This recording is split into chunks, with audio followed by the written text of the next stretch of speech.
through 8. Item number 9, no presenter for the stop notice. Item number 10, Angelo Gopal. Angelo, I believe it's 499457. I'm sending you an invitation to join us as a panelist. Mr. Jordan, thank you. I see your hand raised. You should receive that invitation to join us as a panelist as well. And Vice President Villegas, you receive that invitation if you can just accept that. Mr. Jordan, I am sending you that invitation. I'm not getting any response. I'm going to keep trying to send that invitation to you. This is for Ted Jordan. Good morning to you. If you receive that invitation, if you can just accept. Sometimes Zoom does give us that automatic declination. I'll keep trying my best to add you, Mr. Jordan, to the call. For Bureau representatives this morning joining us, should the board have any questions for you, we will go ahead and open up those audio lines at that time. This is for our Bureau representatives: Anna Tabuena Reddy, Nicholas Tran, Clinton, Richard, Louis, and Sefi. Thank you all for joining us this morning. Again, should the board have any questions, we will open up the audio lines for you at that time. We also have a special recognition this morning. We have a recognition for Mr. Michael Simpson. Michael, good morning to you and congratulations in advance. I will send you that invitation to join us as a panelist. I also have Mas DeJory. Dr. DeJory, good morning to you. I believe you're already on the panel. And I believe I also have Lori Winfrey that had asked to be added. I do not see Lori on the line at this time, Dr. DeJory. Yeah, that's fine. Maybe she'll join us later. Okay. If I see her sign in, I will add her as quickly as I can. Otherwise, I have you and Mr. Simpson on the line, so we're good there. And we're trying to get started by 10:10 at the latest, so about maybe 3 more minutes. Thank you, Dr. Campos. Great. At this time, we're going to move forward with identifying members of the general public that would like to provide general public comment or commentary on any of the items for today's agenda. If you can please raise your hand at this time by pressing *9, or you can click the raise hand icon by clicking the raise hand icon on the Zoom application if you're joining us through Zoom. Again, this is for members of the general public that would like to provide general public comment or commentary on any of the items for today's agenda. If you can please raise your hand at this time by pressing *9, or if you're joining us through the Zoom application, there is a raise hand icon located towards the lower right-hand side of your screen. You can click that icon at this time. Great, I see 2 individuals that have raised their hand. We'll go ahead and start identifying the first caller ending in 688. Caller ending in 688, if you can please press *6 to unmute your microphone. Please state your name and which item you'd like to speak on. Good morning, Dr. Campos. Diana Nicole, item number 3, I believe. Perfect. I will go ahead and add you for item number 3. Thank you. We do have a special presentation, Diana, this morning. It may take about 30 minutes to get to item number 3, or possibly even 45 minutes. Just a quick heads up on that. Thank you. You're welcome, and thank you for joining us this morning. I'm going to go down the list. I have another caller that raised their hand, caller ending in 645, caller ending in 645. If you can please unmute your microphone at this time by pressing *6. Please state your name and which item you'd like to speak on. Good morning, Fernando. This is Jamie Hall. I'd like to speak on item number 3 and also general public comment. Perfect. Thank you, Jamie, and good morning and welcome. As I stated earlier to Diana, we do have a special presentation and item number 3. We should be able to get to that in about 30 minutes or so. Okay, great. Thank you. Thank you.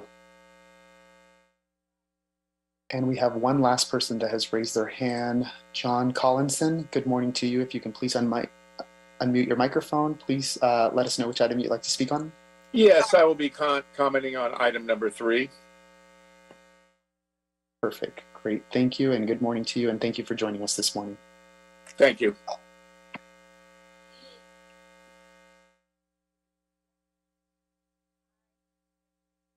Okay, as of right now, I have 3 callers on the line for general public comment or item number 3. Last call for any other members of the general public that would like to provide general public comment or commentary on any of the items for today's agenda. If you can please raise your hand at this time by pressing *9 or click the raise hand icon if you're joining us through the Zoom application. Seeing no hands raised, we will go ahead and move forward with identifying or testing the videos and audio mics for our commissioners. Commissioners, good morning to you. If you can please turn on your video cams, and we'll go ahead and start testing your microphones as well.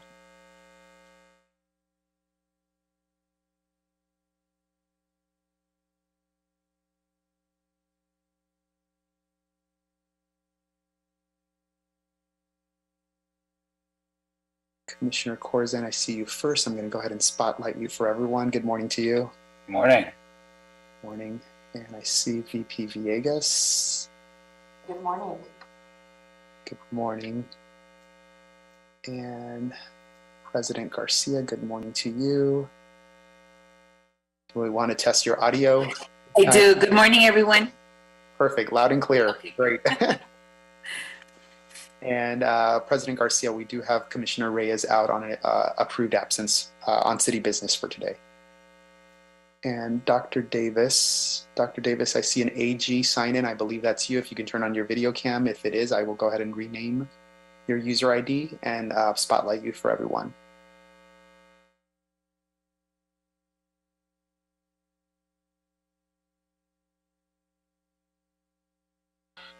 Dr. Davis, if you can hear us, if you can turn on your video cam.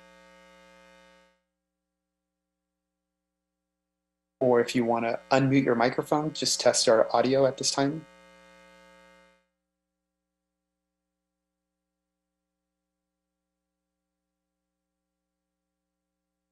One last try for Dr. Davis. Dr. Davis, if you can hear us, if you can turn on your video cam. Or if you'd like, you can unmute your microphone to test your audio equipment.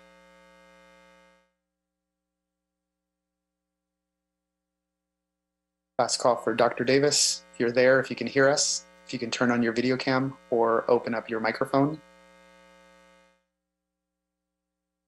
President Garcia, hearing no response from Dr. Davis, I'm going to give him a call. If you can just give me about 30 seconds, I'm going to mute my microphone and I'll be right back. Okay.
Can you hear me now, Dr. Campos? Wait a minute, hold on. We can hear you, Dr. Davis. Okay, you can? Dr. Campos can't hear me, but good, long as you can. All right, thank you, Dr. Campos. Yeah, I can hear you. Perfect. Okay, thank you, sir. Let me just go ahead and rename you on my end or from my end. Okay. And then I will go ahead and spotlight you for everyone. And I believe we are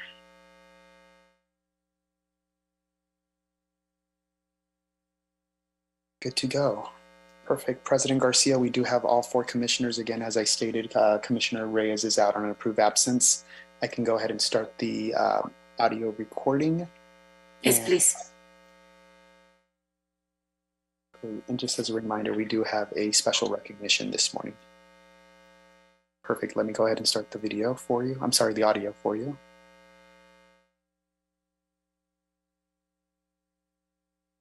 President Garcia, you're now in record mode. Thank you. Good morning, everyone, and welcome to the regular scheduled meeting of the Board of Public Works for Friday, October 14, 2022. Dr. Campos? Good morning, everyone. Fernando Campos, Executive Officer, establishing roll call and quorum for today. We have President Garcia, Vice President Villegas, President Pro Tem Davis, and Commissioner Corzan. President Garcia, you do have a quorum.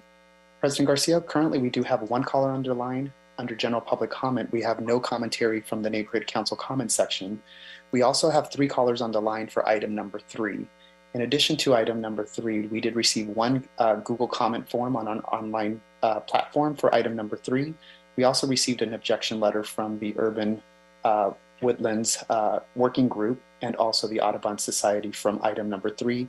Those letters and comments were distributed to the commissioners, and the Google comment will be coming to you shortly in your email within the next 30 seconds to 1 minute at the most. Again, those are for item number 3. Very well. Thank you, Dr. Campos, for that. Given we have general public comment, we can take public comment now. Absolutely. Thank you, Madam Chair. Jamie Hall, caller ending in 645, caller ending in 645. If you can unmute your microphone at this time by pressing *6. You'll have 2 minutes to speak under general public comment. Please go ahead. Good morning. My name is Jamie Hall. I am speaking this morning during general public comment in my capacity as the president of the Laurel Canyon Land Trust. I wanted to give you an update about SB 1425. That's a bill that we originated. It was authored by Senator Henry Stern, and it was signed by the governor, and we're super excited about that. It would require all cities and counties in California to update their open space element by January 1st, 2026. We were very frustrated by the fact that the city's open space plan hasn't been updated since 1973, which, for some perspective, that's when Richard Nixon was the president of the United States. So suffice to say, it's sorely out of date and doesn't reflect the current reality on the ground. And so it was passed, and we're super excited about that. And I just wanted to give you an update and also to let you know that you will probably play a key role, or we invite you to play a key role in the development of that plan. The city is going to have to actually provide funding so that there can be planners, that long-range planners working on this. But obviously, the Board of Public Works, as the overseer of the Protected Tree Ordinance, plays a important role in the development of the plan. And so, yeah, I just wanted to give you an update on that, and also thank the City of Los Angeles for adopting a resolution supporting SB 1425. Thank you.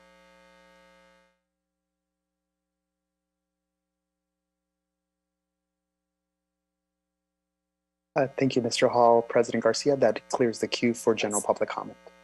Thank you. The general public is now officially closed. Moving on to the approval of the minutes for Wednesday, September 28, 2022. Is there a second to my motion to move this item forward and forthwith? Second. Thank you, Vice President Villegas and Dr. Davis. Dr. Campos, we have a first by me and a second by Vice President Villegas and Dr. Davis to move the approval of the minutes forward and forthwith. Absolutely. We'll start with the voting tabulation now. We'll start with you, President Garcia. Aye. Vice President Villegas. Aye. President Pro Tem Davis. Davis, aye. And Commissioner Corzan. Aye. This motion is adopted and carries unanimous. Thank you. Great, thank you. All right, good morning, everyone and colleagues. We have a very special day right now that Dr. Davis is going to lead us on a presentation of a certificate of recognition for Mr. Michael Simpson, PR, Environmental Engineer, Division Manager at the Bureau of Sanitation. Hello, Mr. Simpson, how are you? Good morning, President Garcia. I'm just fine. Great, well, you look fabulous on that suit. All right, I'm gonna pass this over to the mic to Commissioner Dr. Davis, and he'll lead us on today's presentation. Okay, did you give me the notes on those, President? No, I thought we had well? Yes. No. But I know we have a certificate.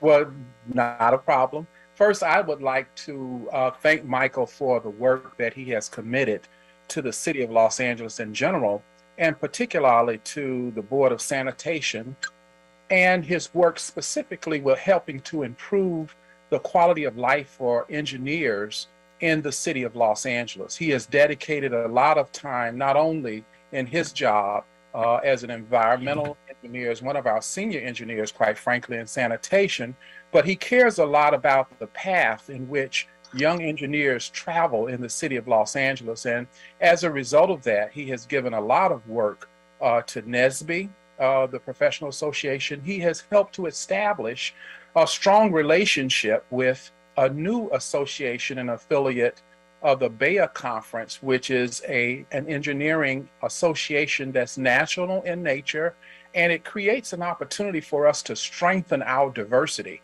We had an underrepresentation of African American engineers several years ago, and Michael was in the leadership of helping us work with the BEA Conference, which is the Black Engineer of the Year Conference, which is a conference that has been coordinated by deans of engineering throughout this country. Mainly, many of those engineers who attend historically Black colleges and universities. And as you know, in the city, we have developed a healthy relationship with this particular association, and we have helped to increase our diversity, and we have been well on the way to helping to close the gap on this underrepresentation of African American engineers that we once had 3 years ago. So when we look at the work that Michael has done, he has provided leadership not only as an engineer among his peers, but also helping to blaze a trail for those engineers, many of whom are minority and are getting an opportunity to get involved in engineering in the city for the first time. So I'm eternally grateful for the role model that Michael is to our engineers. And he has done, I think, an outstanding job, again, going far beyond the call of duty.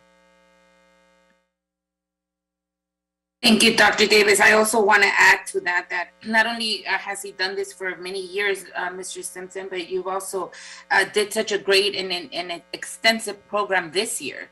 I think this was the most extensive that I've seen it since I've been on the board, and with just different elements and bringing folks and getting them interested in engineering here in the city of Los Angeles. That's not a small task, Mr. Simpson. It's a really huge task, and I know that is why we're giving a certificate of recognition, because getting folks interested in the city of LA to come and work for the city of LA, we're very proud of our city, but just having this element in doing the work that you did this past couple of months with these new different engineering programs was really well received all around. I heard nothing but good things, and all the folks that came to that we got to know, all the young graduates, they were so excited, full of life, and I just I almost want to like bring them all to our departments. It just brought so much light into what we're doing. It's what I want to just say. So thank you, Mr. Simpson, for heading that.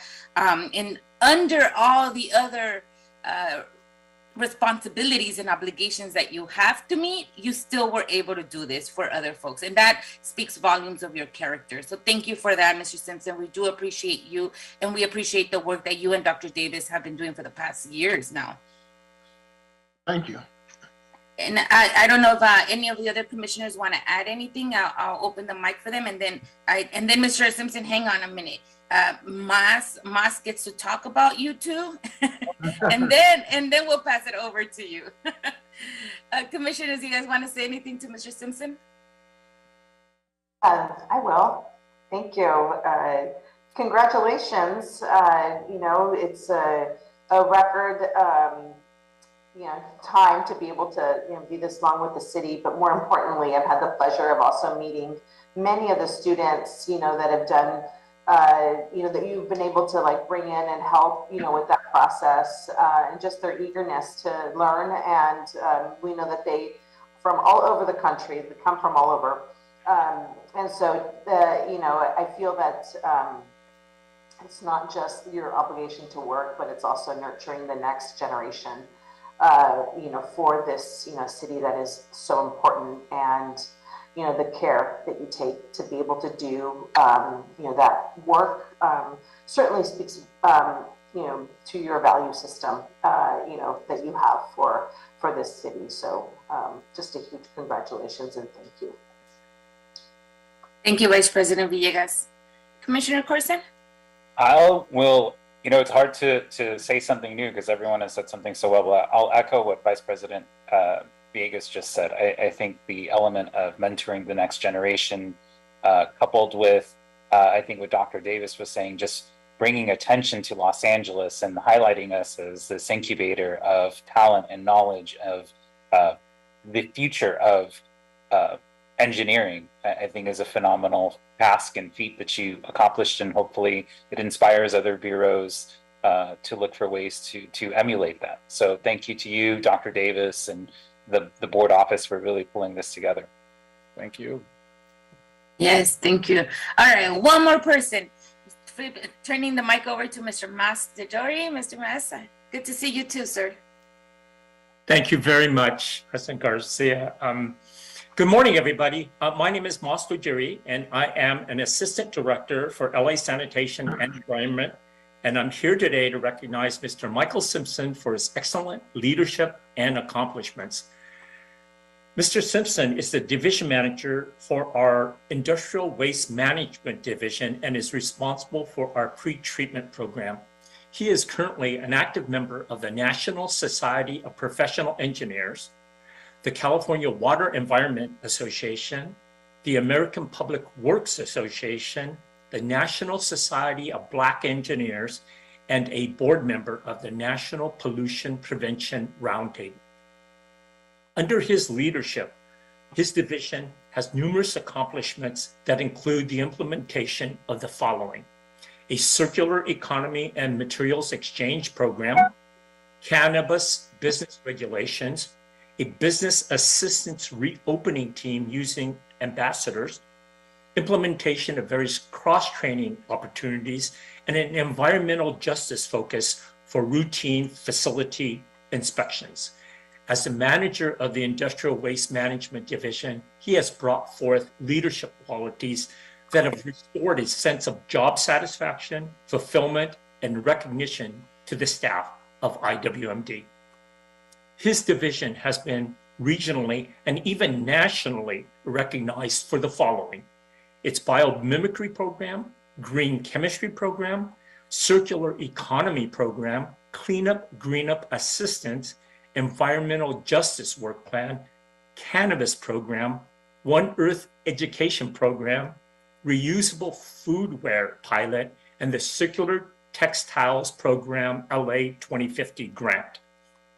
Mr. Simpson served as the past president of the California Water Environment Association, the past president of the Los Angeles Council of Engineers and Scientists, and the past chair of the National Pollution Prevention Roundtable.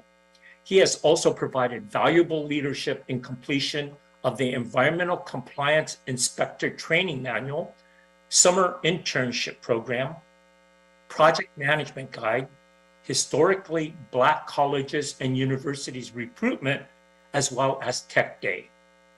Through his excellent leadership, he has represented the city of Los Angeles extremely well and sets a wonderful example as a division manager who really cares about his employees and the environment.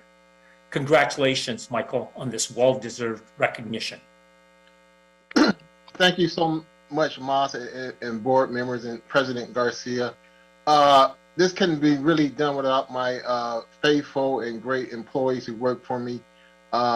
It's really exciting to get this award, but a lot of that goes to them. There's no way I could accomplish all those things unless I motivated and got people engaged in some of the things I do. And my employees have really stepped up to my calling and done about everything I asked for them. That's why we're getting nationally recognized. My first theme of my leadership is I put people first, then I put a pre-treatment program second, then I put pathways third. That's how I govern and lead my division. I think an engaged, happy employee can do anything. So that's what I preach, and we're getting the outcome of that now. My employees are really driving my division. My leadership style took me a while to catch on with how I lead people, but I'm a servant leader.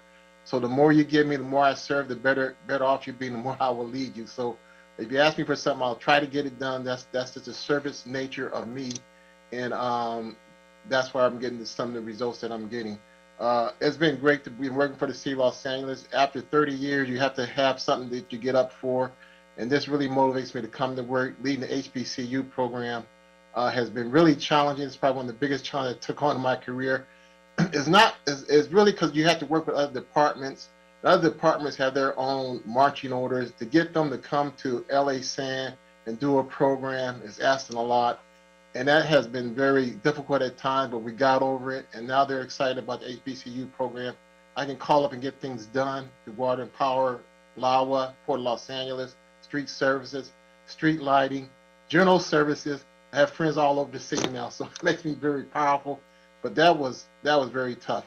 But we're all on the same page now through Dr. Davis' leadership, and we're going to see the results of that.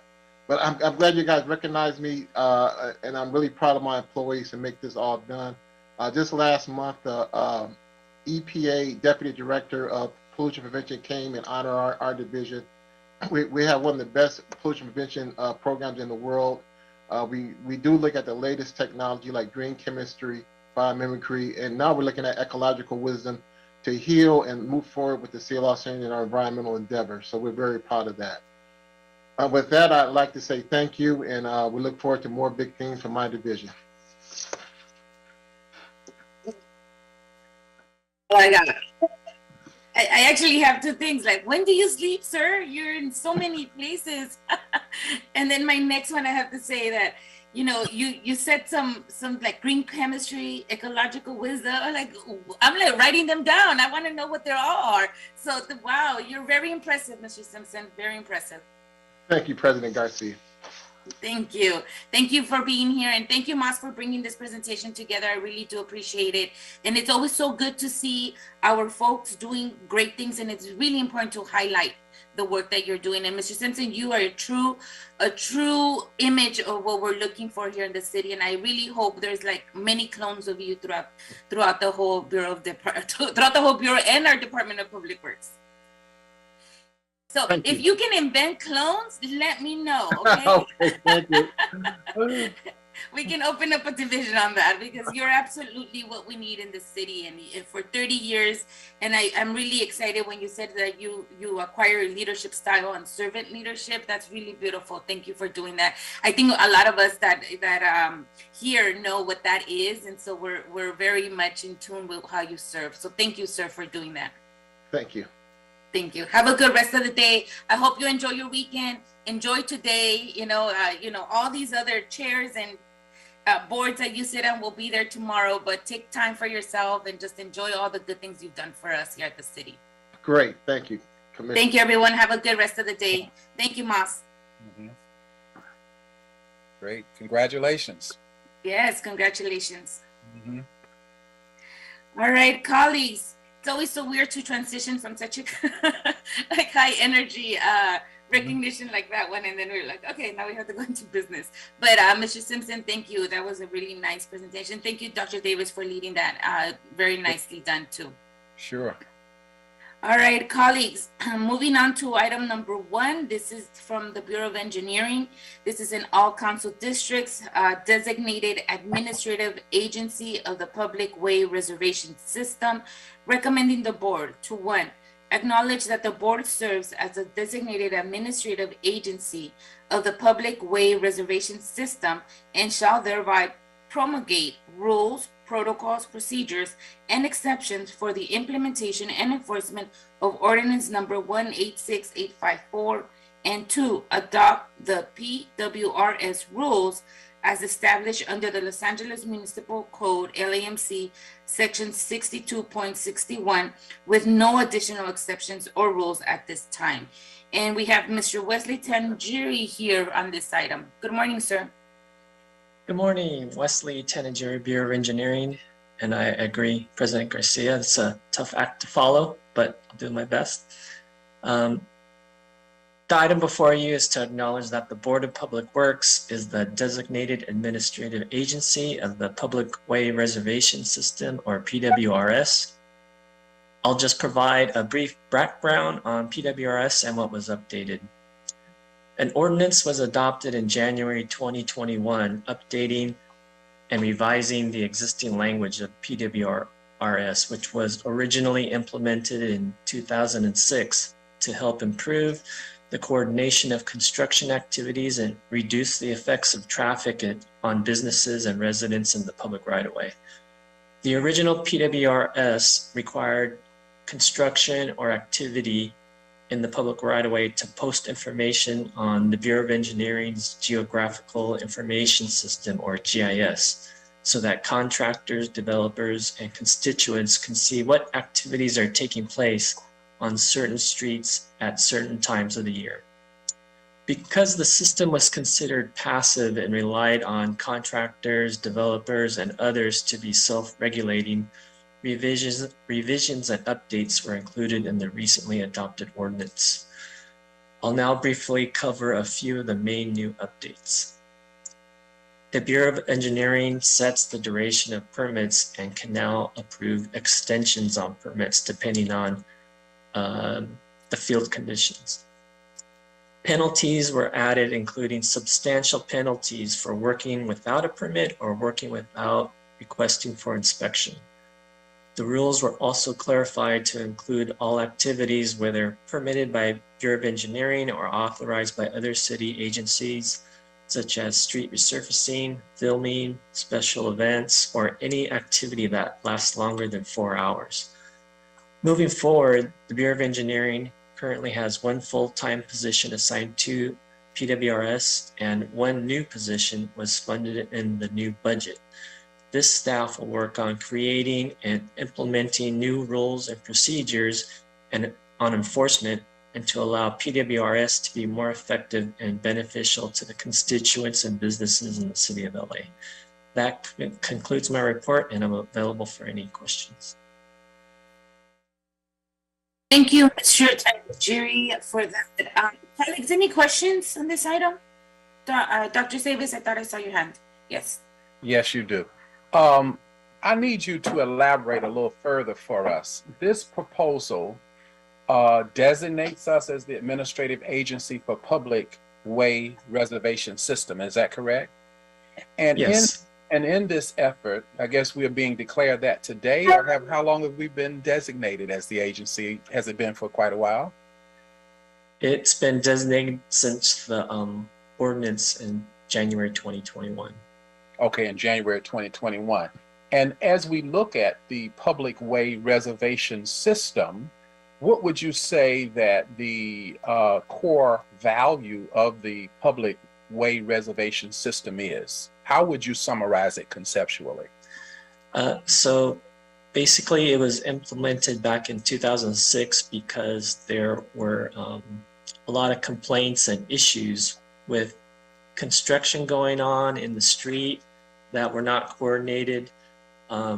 Instances like somebody doing a utility installation on the west side of the street, and then also some work going on the other side of the street, which really would narrow the traffic down to maybe 1 or 2 lanes, and it caused a lot of issues. So using the GIS system at that time, the permits can be included on a geocode on our GIS system, like on a map, and contractors can see where there is another construction activity going on. And at that time, they're supposed to coordinate their construction so that there wouldn't be this incident where they would be right across the street from each other. But at that time, you know, it was, as I mentioned, self-regulating, so it wasn't really effective. So the proposal now is to make it more effective, implementing new rules and enforcement and more real-time activity and information to better enforce the coordination in the future. Great. So you're today asking us to adopt these rules that were established under the municipal code, I guess it's 62.61.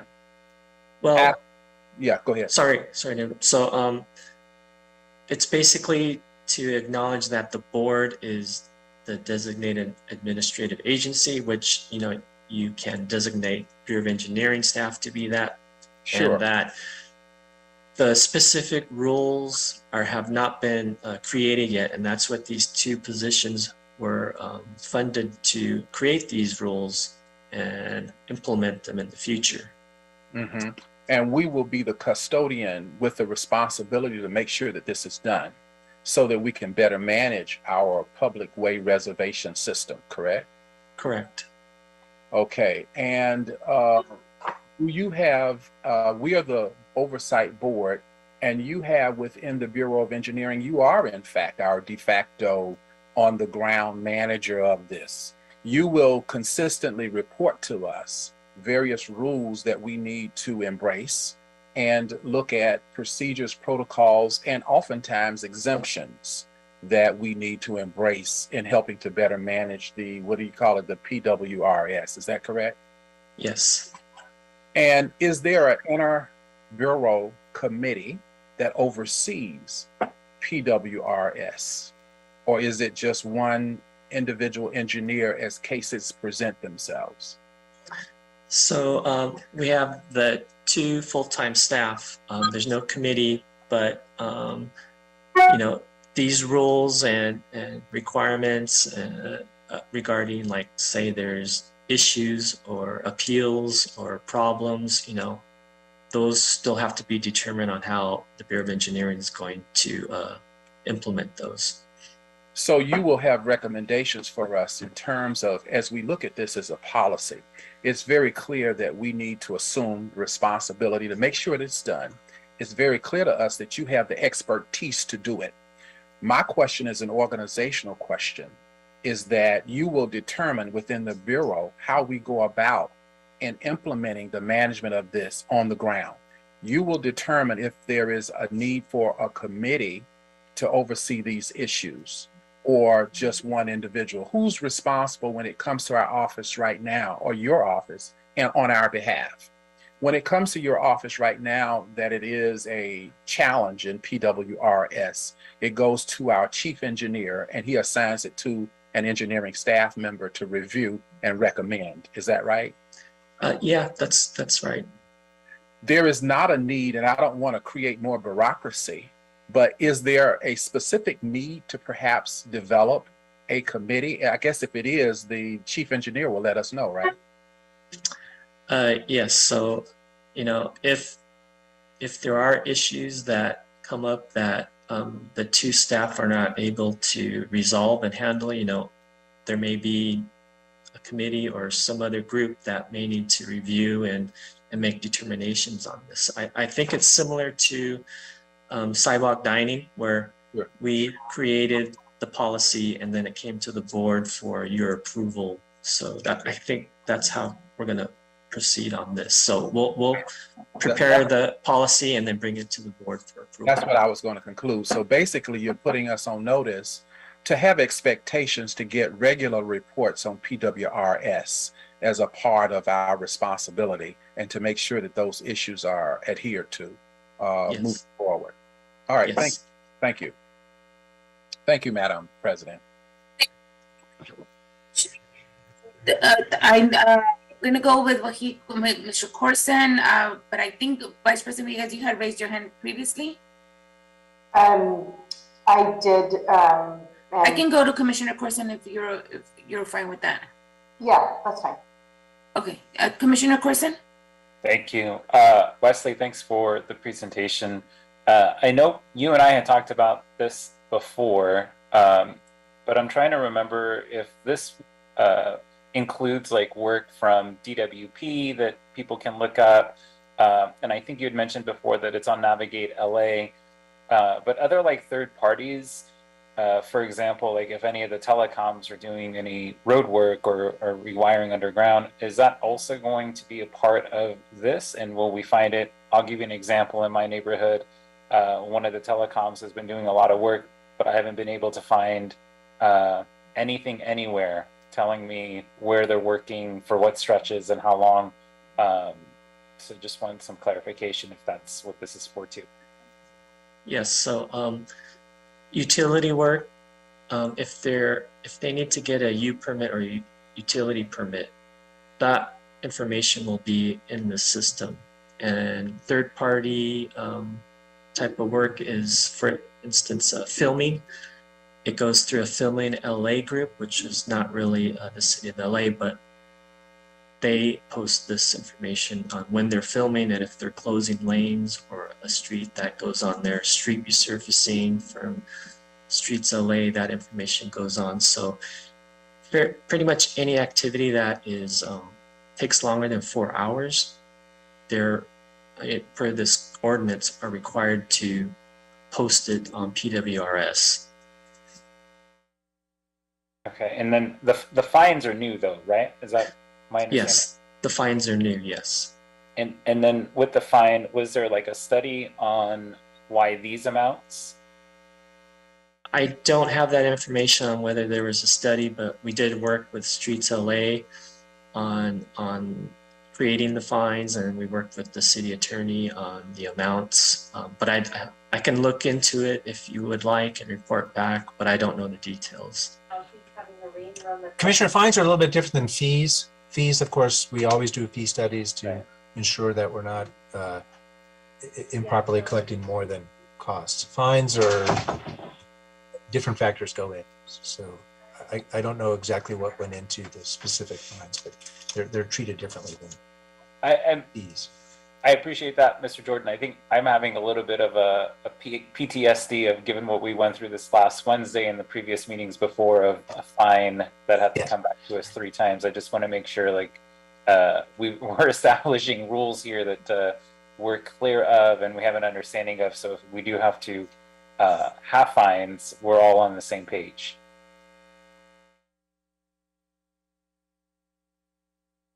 Thank you, Commissioner Corson. Vice President Villegas? Thanks. I'll be quick. You kind of answered it, but just the interface with our other bureaus, how is that going to take place, since, you know, other bureaus may have, you know, they also do, you know, this kind of coordination that you're talking about. So if you can just elaborate a little bit on that, that would be helpful. Sure. So Navigate LA is the Bureau of Engineering's basic GIS platform. So there's a system separate for application, separate for the PWRS system, which other agencies such as Streets LA or even Film LA, they can enter their data. I think our Bureau of Engineering program have also worked with them. So like they have a database, they can send it to us and we could enter it into the system. So there's an electronic way for all this information to be put into the Navigate LA system. Okay. They have to do it in, each bureau will have to put the information in. If like the U permits for us, for Bureau of Engineering, every time our staff issues a permit, they also include a geocode, and this geocode automatically gets put into PWRS. If Streets LA has their streets resurfacing program data, they can electronically send that to us and we can upload it. Like say there's 100 projects that can be uploaded at one time by our GIS programmers. So thank you. Thank you, Vice President Villegas. So I have a kind of a few questions here, but my ultimate question is, Wesley, did Commissioner Reyes get briefed on this? I don't remember specifically if she was briefed on it. Okay, because I don't remember being briefed on this either, and this is establishing protocols and procedures. Usually, I really like to have all 5 commissioners on the table so that they can understand what we're voting on, because this is establishing or accepting our oversight on these protocols and procedures as well. You know what, this is what, if it's okay with you commissioners, I would like, Wesley, if we can continue this for 1 week, and during this 1 week we all get briefed, those that want a more intense briefing. Let's do that. And also please reach out to Commissioner Reyes. I just don't feel comfortable passing an item that requires oversight and that gives us now a responsibility without having all 5 commissioners present. So Sure. if it's okay, Wesley, please take the next week, this coming week, to brief us all if we wanted commissioners, and also Commissioner Reyes. And then next Friday, I hope, I'm pretty sure all 5 commissioners will be here. We can tackle this item again. I just don't want to make a anonymous decision without having all 5 commissioners here. My question was, like, why now? Why are we bringing this to the table now and not 2021 or not before? Why is it important and relevant now? Well, I believe it was an oversight on our part that we didn't bring it to you. You know, PWRS, which is in Bureau of Engineering, and Bureau of Engineering under Department of Public Works, it was kind of de facto under the board. However, we just wanted to bring it to your attention. So, Okay. and that's why we brought it with the board report.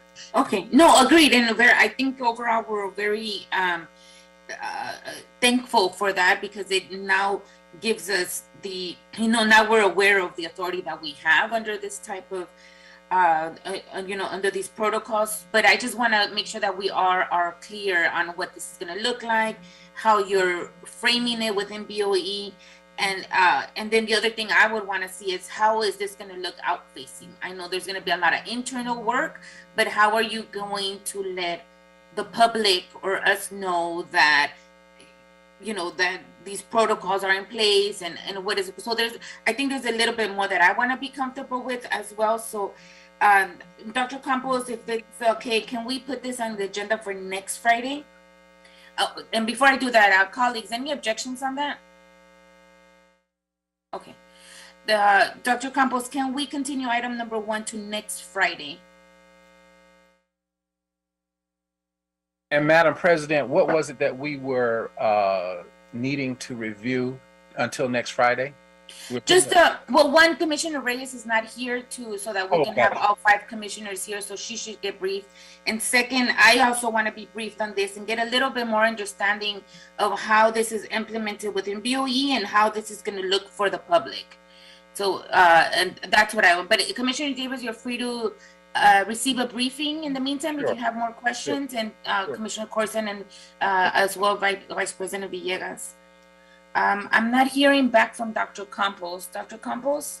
Yes, we can definitely continue this item to Friday, October 21st, 2022. It'll also allow us to flag this as a potential policy, rules and protocols, since your board is promulgating those, and we will go ahead and add that note to the agenda as well. Next Friday. Okay, perfect. Okay, thank you, Wesley, though, for bringing this to our attention. We'll now make sure that we pay attention and understand our role within this these protocols. Thank you. Okay, thank you. See you next Friday. Have a good rest Bye. of the day. Bye-bye. Okay, colleagues, moving on to item number 2. This is a request from the Bureau of Street Services.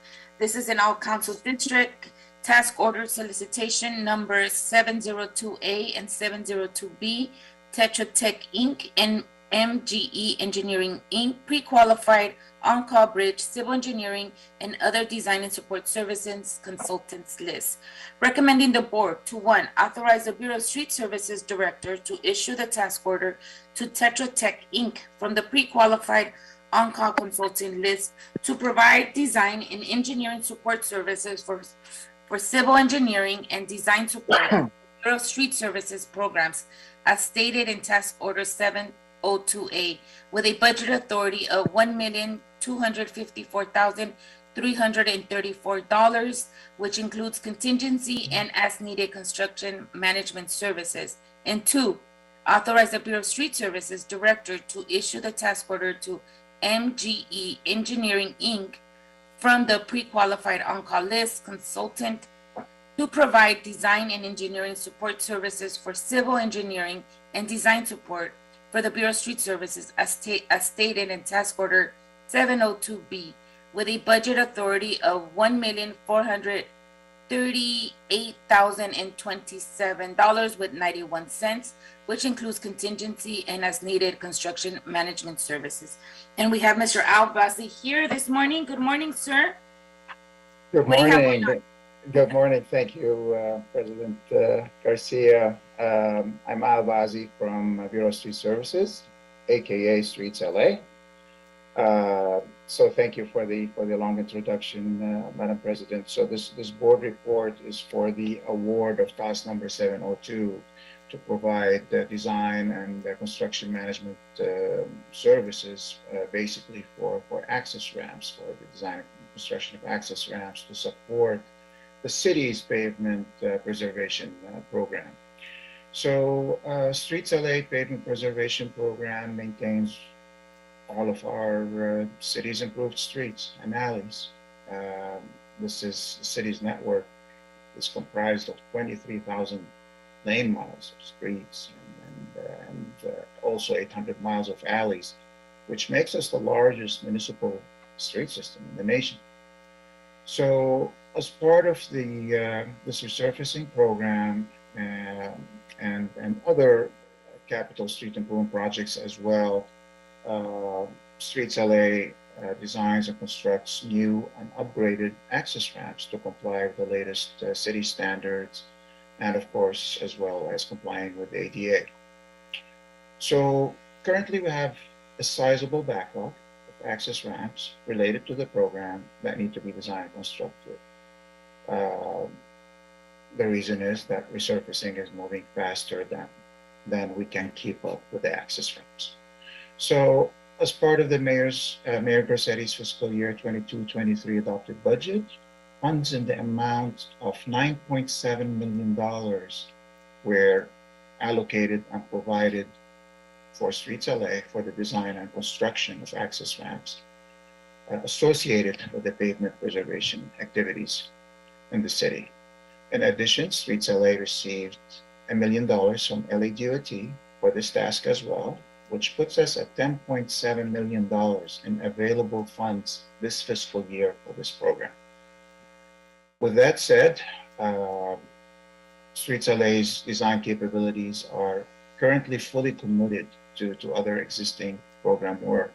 So we decided to utilize BUE's on-call, bridge, and civil engineering list to issue this task to hire 2 consulting firms to work with us on this task. So we received 6 proposals from 6 different consulting firms.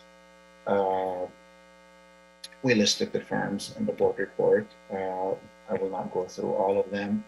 So we reviewed all 6 proposals.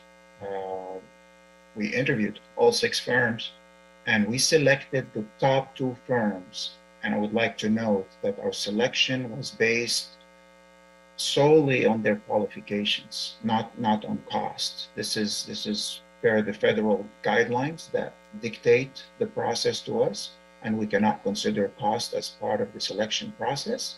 So it was mainly based on the criteria, the qualifications of each team. So after we made our selection, we notified all of the consultants of our decision. That's when we opened the cost proposals for the top 2 firms that we've selected. We negotiated with the top 2 firms, and with the idea that if we cannot reach an agreement, a reasonable deal with any of these firms, that's when we move on to number 3 and so forth until we reach an agreement.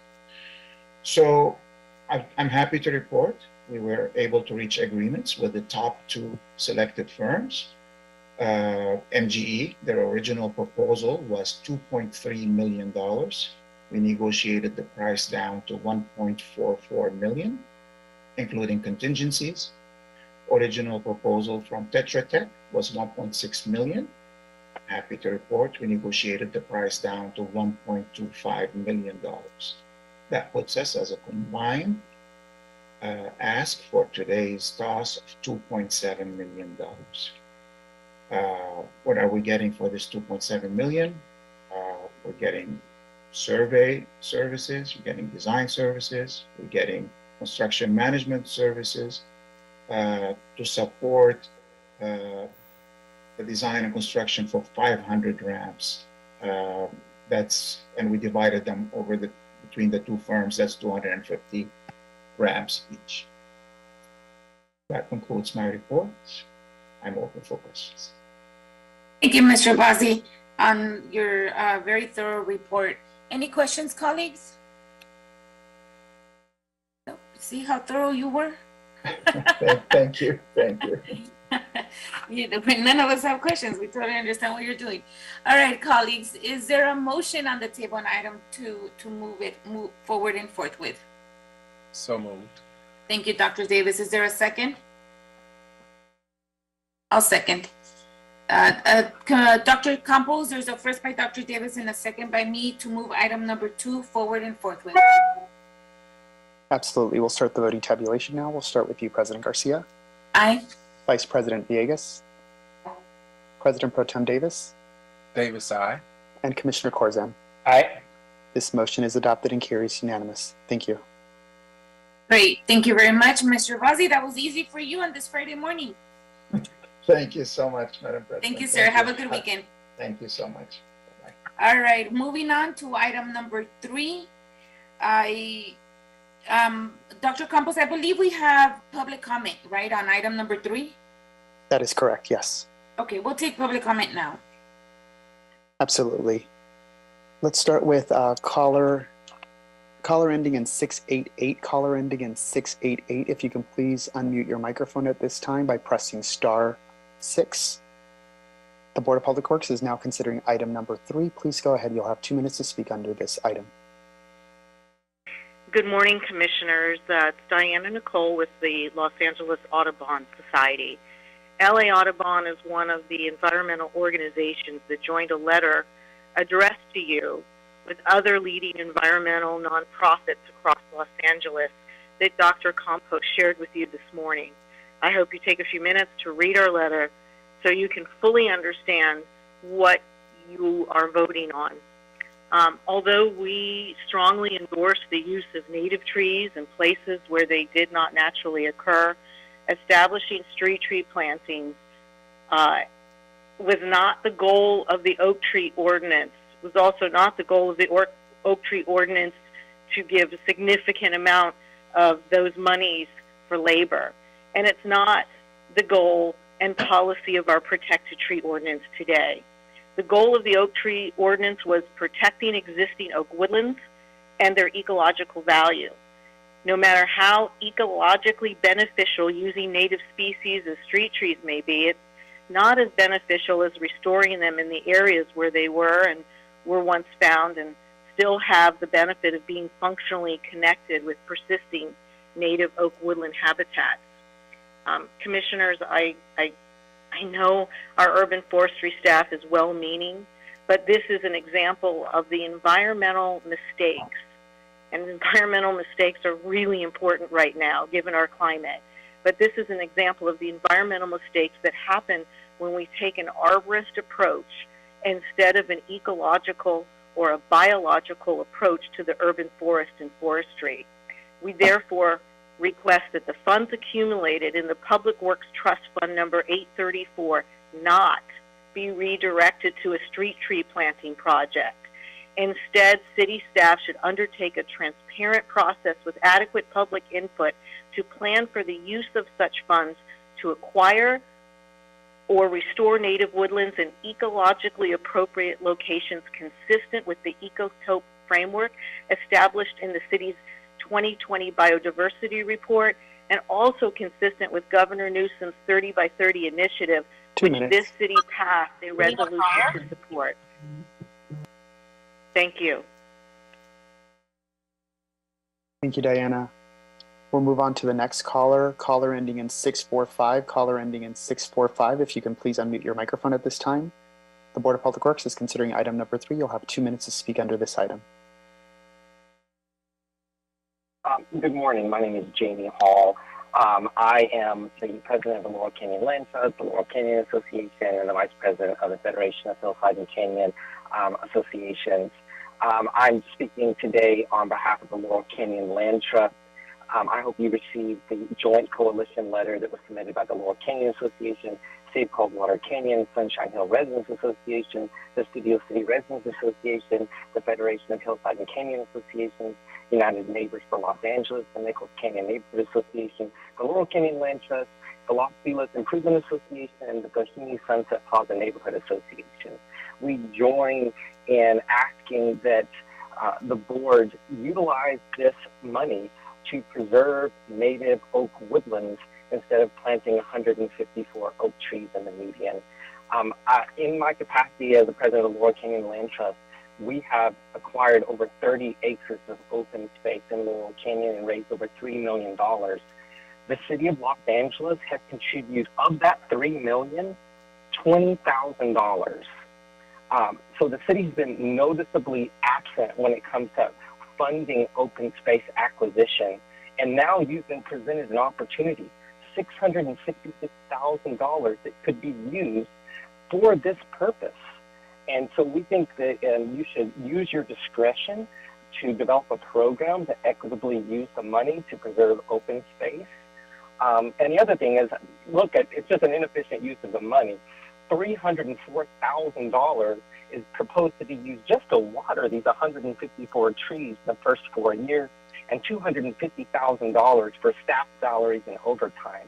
So, you know, when you preserve existing oak woodlands, you don't have to pay for any of that. So the community needs your help. You have this money. Let's use it in a way that makes sense and that's efficient. Thank you for considering our request, and we appreciate your thoughtfulness. Thank you, Mr. Hall. We'll move on to the next caller, John Collison. John, if you can hear me, if you can unmute your microphone at this time. I don't know. John? I am here, yes. Perfect. You'll have 2 minutes to speak under item number 3. Please go ahead. Hi, my name is John Collinson. I'm the Land Use Committee Chair of the Historic Highland Park Neighborhood Council and co-founder of Save Poppy Peak. Today, I'm calling on behalf of Save Poppy Peak, an organization of Highland Park residents with more than 10,000 supporters working to preserve Poppy Peak, one of Highland Park's last remaining green space and its largest remaining green space. We are deeply concerned about funds being transferred from Public Works Trust Fund number 834 to be used for a purpose other than what these funds were collected for. It's unconscionable that funds gathered from the oak tree ordinance to protect and conserve naturally occurring native trees and shrubs could be used to plant new trees in street medians where their care during a drought will likely be insufficient. While we are not against planting trees in areas where they do not occur in a highly modified urban landscape, this latest proposal from the Board of Public Works is simply a robbing Peter to pay Paul scheme. This is using conservation funds for an arborist solution, not a preservation solution. The city has been noticeably absent from conservation efforts undertaken over the last few decades, instead of relying on state agencies, nonprofits, and individuals to raise funds to preserve green space and native woodlands. Using these funds as originally intended to preserve existing trees is far more efficient use than spending $304,000 to water 154 trees in a time of extreme drought and $288,000 on salaries. Sadly, only a small amount of this money will go to purchasing trees. It's foolish to compromise the care, function, and value of existing trees in favor of planting new trees. We ask for the Board of Public Works to use these funds as intended and find a new funding source for the planting of trees and street medians. Thank you for your consideration. Thank you, John. We'll move on to the last caller that has their hand up, Micah Hassergian. Hi, Micah, if you can please unmute your microphone. You'll have 2 minutes to speak under item number 3. Please go ahead. Hi, thank you. My name is Micah Hassergian. I'm with Koyot Masawali, who also signed the letter that Diana mentioned in her comments. And I just wanted to say that I agree with everything that Diana and Jamie and John just mentioned about this proposal, and just wanted to add that, I believe these funds should be used for conservation for these native oak woodland areas, and that the city should really look at also giving this land back to the original people of this land. And they're the ones who know how to steward this land and take care of it. Instead of spending money on street trees and watering, we should give it back to the original peoples who can choose what to do with it themselves. Thank you.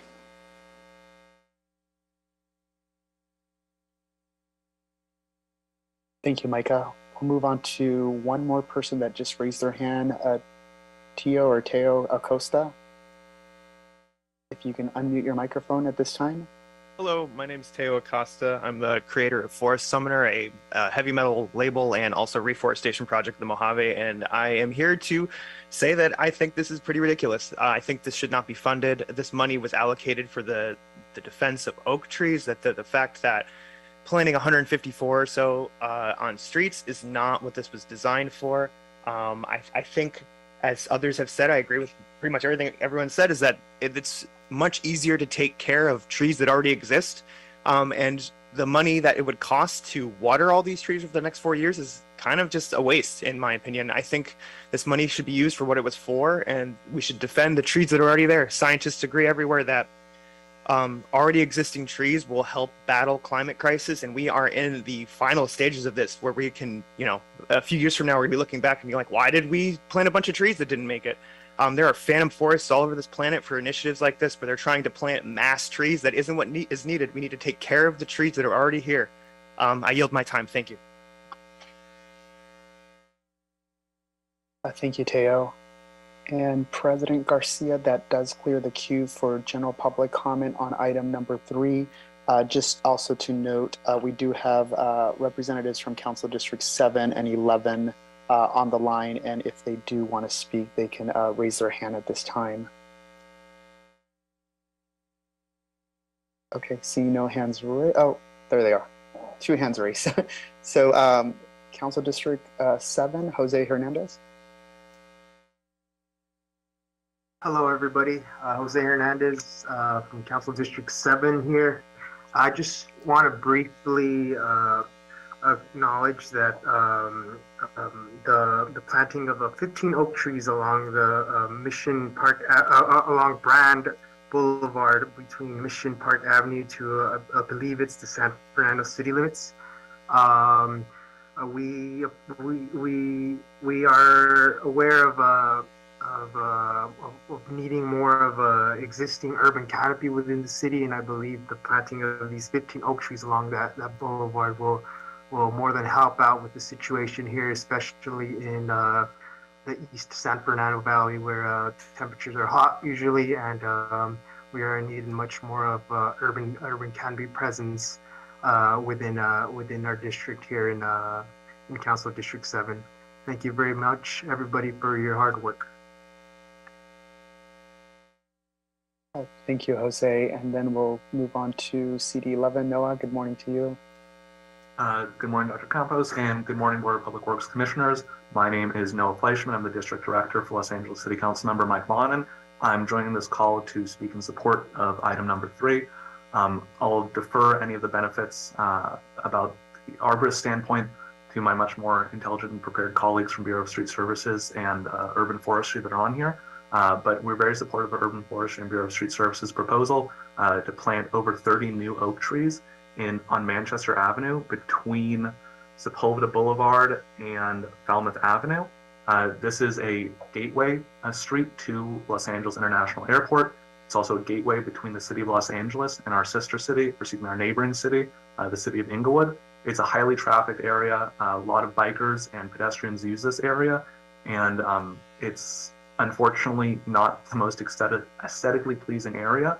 And I do believe that the planting of more than 30 oak trees along this median would greatly improve the environment, local environment in the area, and the beauty of it as well. So with that, I'll refer over to back to you. Thank you very much.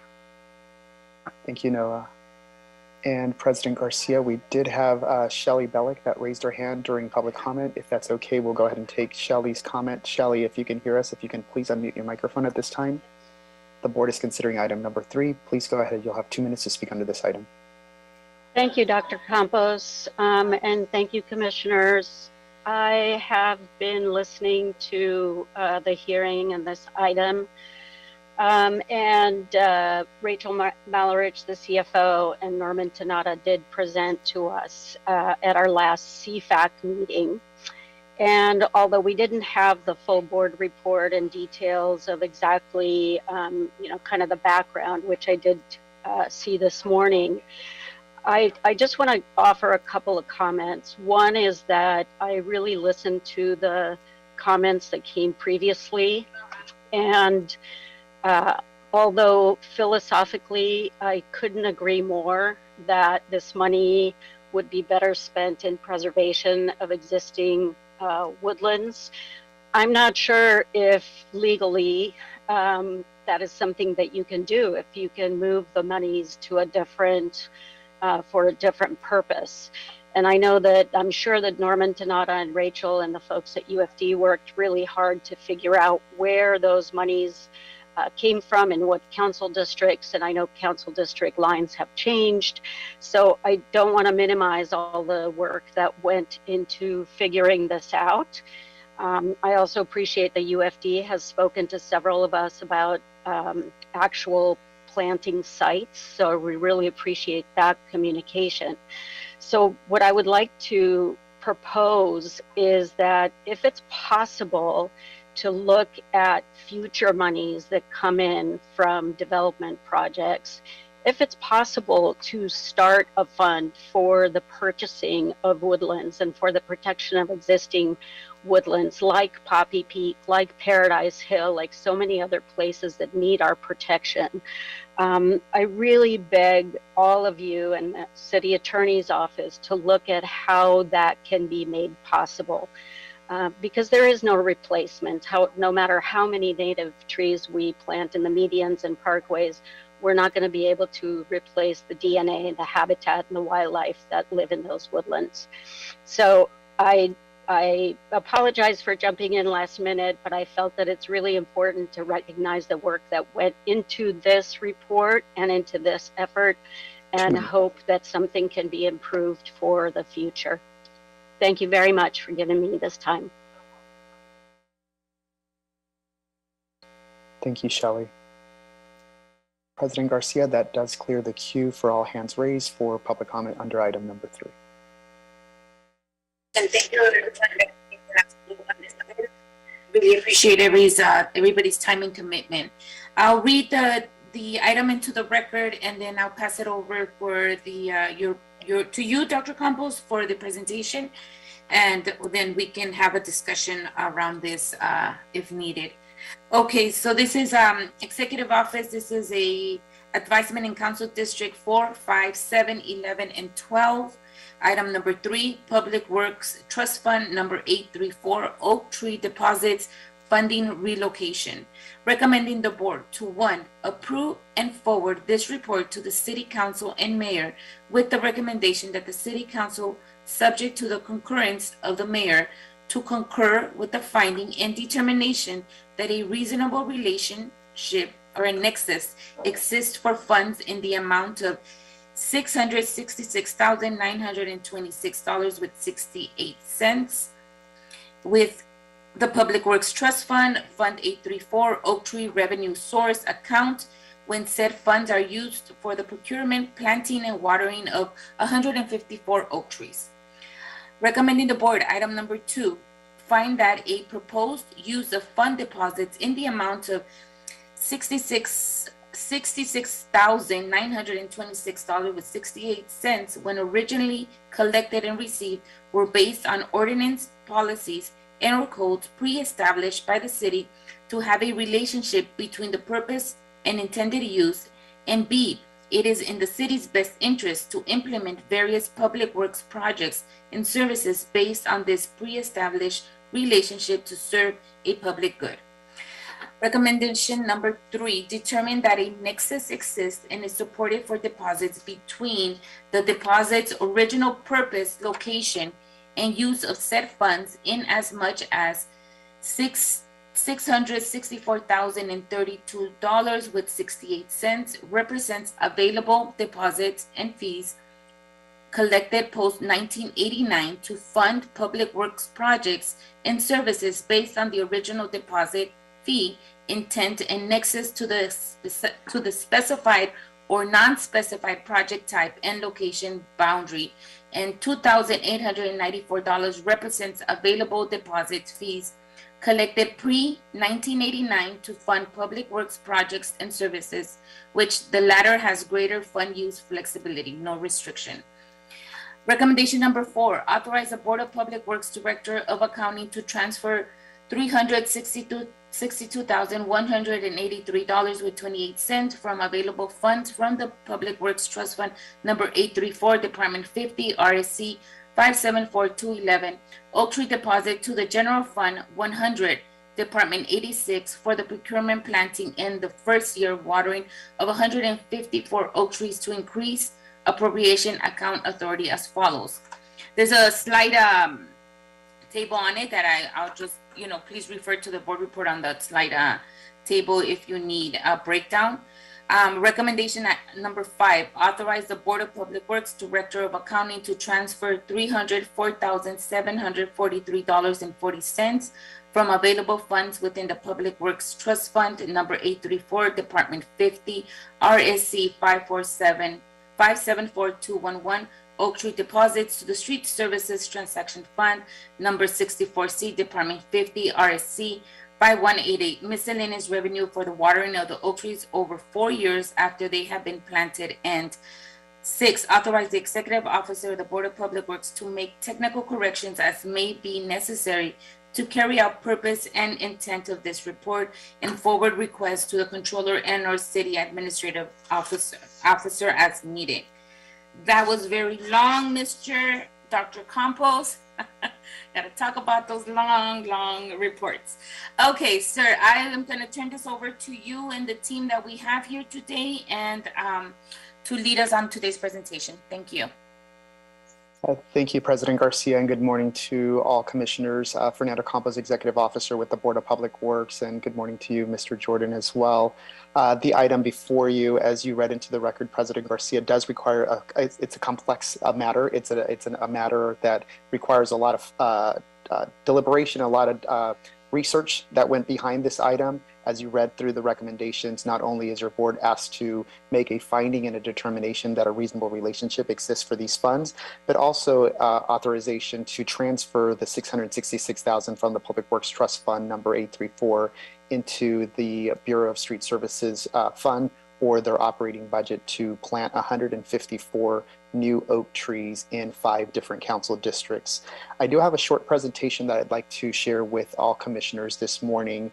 But before I do that, I wanted to acknowledge all the team members that are on the line. As you can see before you, have about 7 of us online live through Zoom. We have Rachel Malarich, who is our City Forest Officer, and we also have Norman Tenata, our Senior Management Analyst, our Revenue Manager with the Public Works Trust Fund.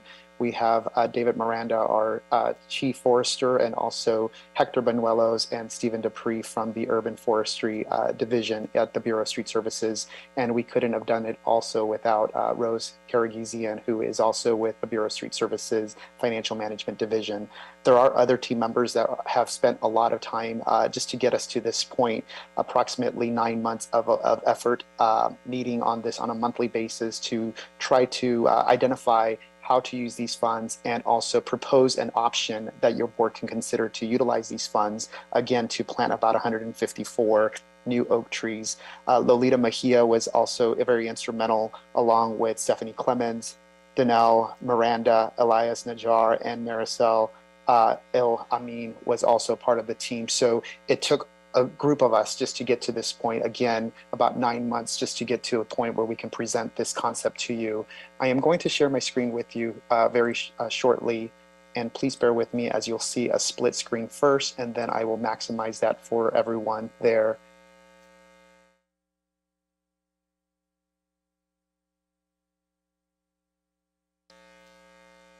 Just confirming everyone can see the screen? Yes, perfect, thank you.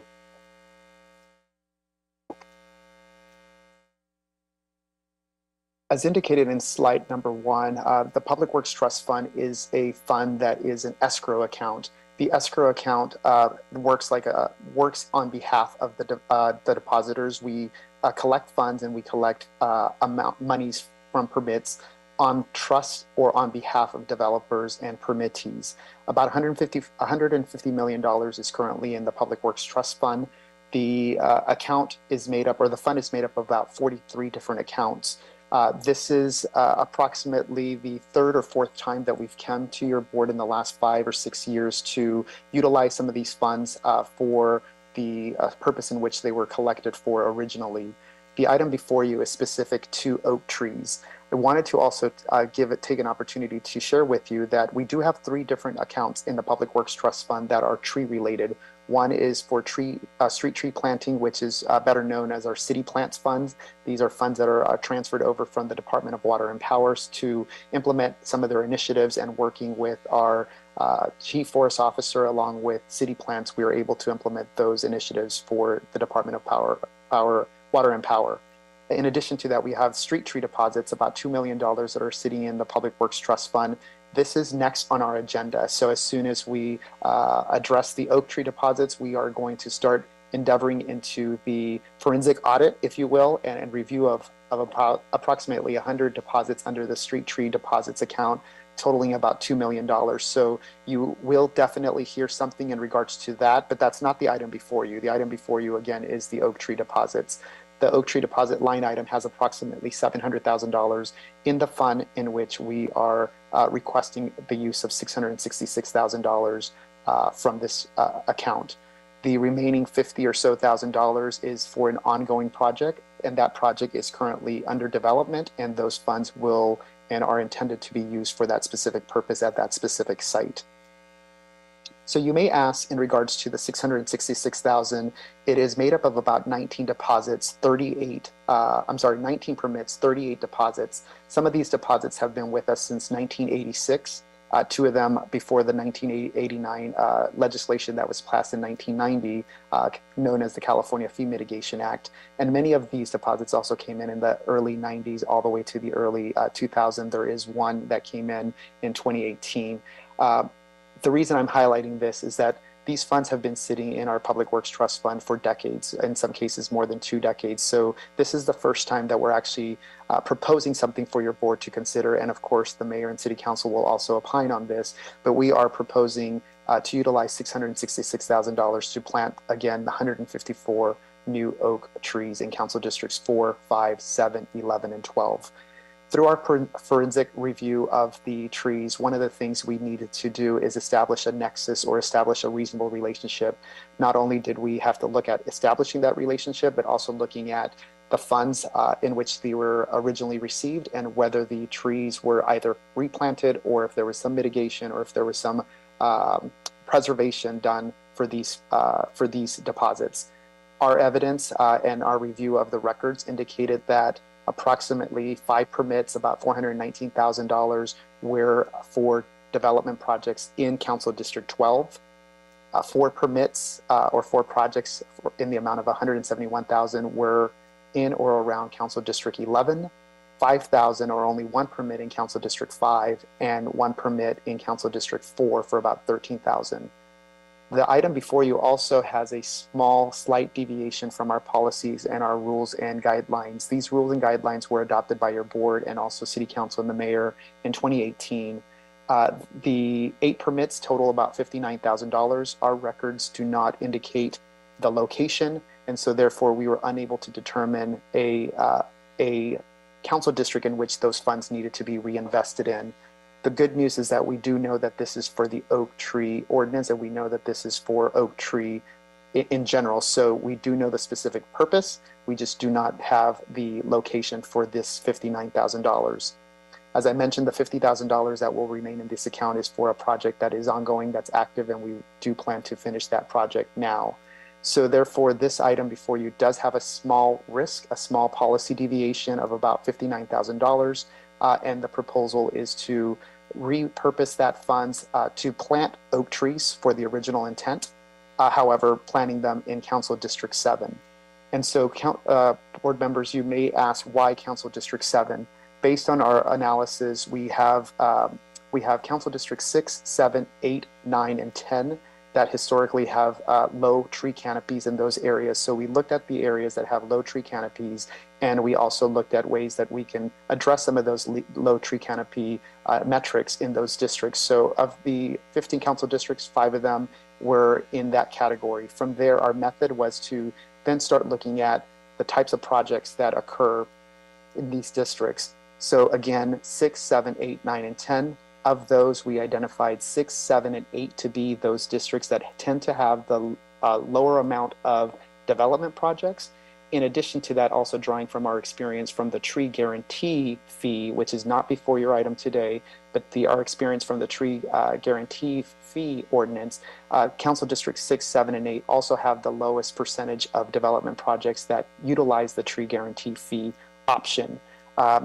In the amount of about less than 1% of all tree deposits received from that account. So drawing from low development and also low tree guarantee potential development and also low tree canopy, we were able to isolate the council districts 7 based on those metrics. In addition to that, because of the weather climate in the valley, we do know that we do need that tree canopy as much as we can. Expanding that tree canopy in the valley would be very helpful. So again, our proposal is to utilize the $59,000 in Council District 7. I believe this is also the area that your board has some flexibility to determine which districts you would like to reinvest these funds. Again, this is a slight deviation from our current protocols, our rules and guidelines that were adopted by your board and council. However, based on the lack of documentation or the unknown site of those deposits, we believe it's an opportunity for your board to consider with a very small risk. Again, $59,000, of which $2,000 is pre-1989 funds. So the real risk, financial risk, is about $57,000 in total. Some of the callers that called in, and we'll address the objections made by the Urban Woodlands Watch Group, the Studio City Association, the Audubon Society, and some of the calls and some of the comments made by the callers. We do have team members on the line that will address those shortly. But just wanted to go over the Nexus policy guidelines that your board adopted back in 2019. The first step in utilizing any of these funds is establishing that reasonable relationship or the nexus to the disposition of those funds. If a project is ongoing, the goal is to move that project forward and invest those funds in that specific project in the specific site. If we do not have a specific site, then we can use the council district as the boundary in which we can reinvest those funds. Again, the goal is always to reinvest those funds for the original purpose, and that in this case it's for oak trees. If a project is completed and we completed the project, meaning that the City of Los Angeles workforce has completed, then we can reimburse the city for completing the project. If the developer completed the project, then we would reimburse and refund the developer for the completed project funds. If neither of those options exist, then the Nexus study guidelines and policies allow us some opportunity for your board to make findings and determination, and that is if the funds can be reinvested for the specific project type or the like-kind project, in this case oak trees, whether it be preservation of oak trees or whether it be planting of oak trees, that project type nexus is there.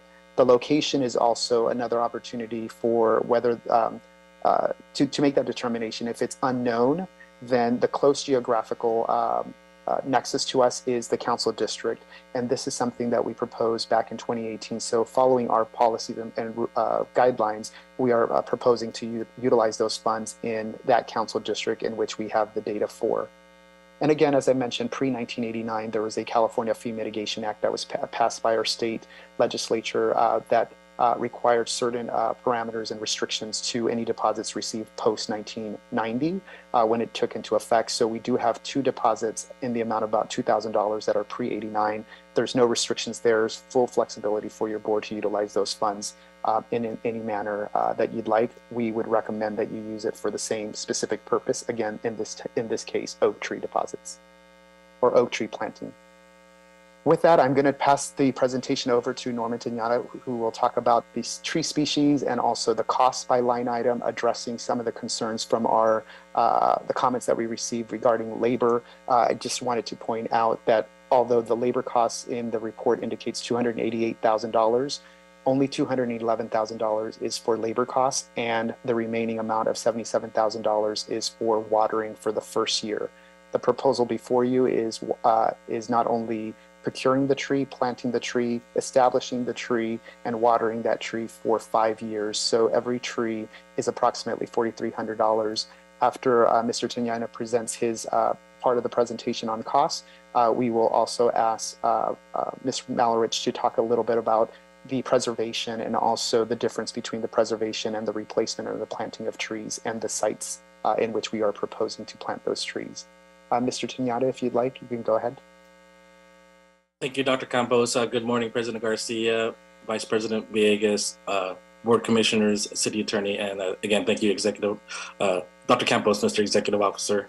In regards to the oak tree species that were chosen, in consultation with UFD and with Office of Forest Management, the types of oak trees that will be planted, the 3 types of Southern California native oak trees selected are the coast live oak, the Engelmann oak, and the island oak.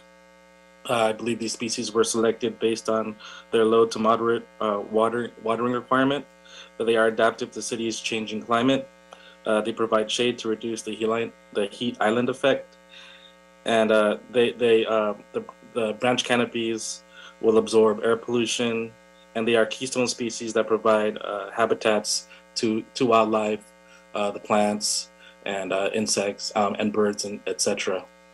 And how we came about the number of oak trees to be planted of 154 was again based on the cost of planting these oak trees. You'll see that there's a total cost of $4,351, of that being a labor cost of $1,371. Again, the cost of watering of $2,500, again over 5 years. The cost per tree at under $300, and the equipment cost at $200. Also, you'll see on the slide, it's a 5-year breakout of the cost. You'll see that year 1 includes year 1 of watering, procurement, planting of the tree, which is at about $2,300, and then the next 4 years, you'll see that $500 is being set aside to ensure that the oak trees thrive, and so on and so forth. And Commissioners, if I can, Fernando Campos, Executive Officer, also just to clarify and make clear that we are proposing to plant 24-inch box-sized trees. So these are nice tree sizes that are going to be planted in these proposed medians, and that is our next slide. But just wanted to highlight that the 24-inch box-sized tree is the tree that proposed to be procured in this area. In addition to that, the labor costs, there were some comments made on today's public comments and also the objection letters regarding the costs. The labor costs, although considered high for some, it's about $211,000 to plant 154 trees. This is utilizing existing city forces, city crews. Also, this is aligned with our commitment to our labor partners to insource and have our city crews to go out and plant trees as opposed to outsourcing the planting of these trees. We believe that our city crews have the expertise and are well-versed in how to not only plant the trees, but also to maintain, stake them, guard them, and water the trees. And so therefore, that is aligned with our commitment to our union partners, our labor partners, to have the work done by city forces as opposed to outsourcing the planting of these trees, i.e. the labor costs. With that, Mr. Tanyata, thank you so much. I'll move on to the site locations, and also Ms. Malarich, if you think this is the opportunity for us to talk a little bit about the preservation and also the site locations, that would be great at this time. Yeah, and I think, again, Rachel Mallard, City Forest Officer within the Board of Public Works. I'll defer to my colleagues at Urban Forestry Division to discuss the locations, as they were the ones who led the investigation into the deposits and the reports related, the documentation related to those deposits, as well as looking at the various sites, both some initial recommendations and some additional sites that were put forward by the council offices and other representatives when we spoke with them. But in terms of the trees themselves and the question of whether or not preservation is an action that the city can take, obviously the board can consider what they're hearing and make a determination. I will say I am less familiar with the oak tree ordinance as it was the city's ordinance prior to 2006, which is when we added the additional species under what's now referred to as the Protected Tree and Shrub Ordinance. But originally, the deposits that were put into the Public Works Trust Fund, my understanding, was to ensure the replacement of trees that were removed. Similar to what your board hears now, when you hear a protected tree case, they come before you and indicate they want to remove a tree, and there's a replanting plan that has been reviewed and approved by Urban Forestry Division. When they do not plan to maintain that tree in place as required, we have a bond that then we are able to utilize for tree planting. Again, some of the information on these very old cases I think is limited, and UFD can speak more to what they found in that investigation. And so planting back on the sites that maybe removed the trees in the 80s and 90s may be less feasible at this point in time, which is why we looked at consolidating the planting into public spaces where they could be benefited by the larger community.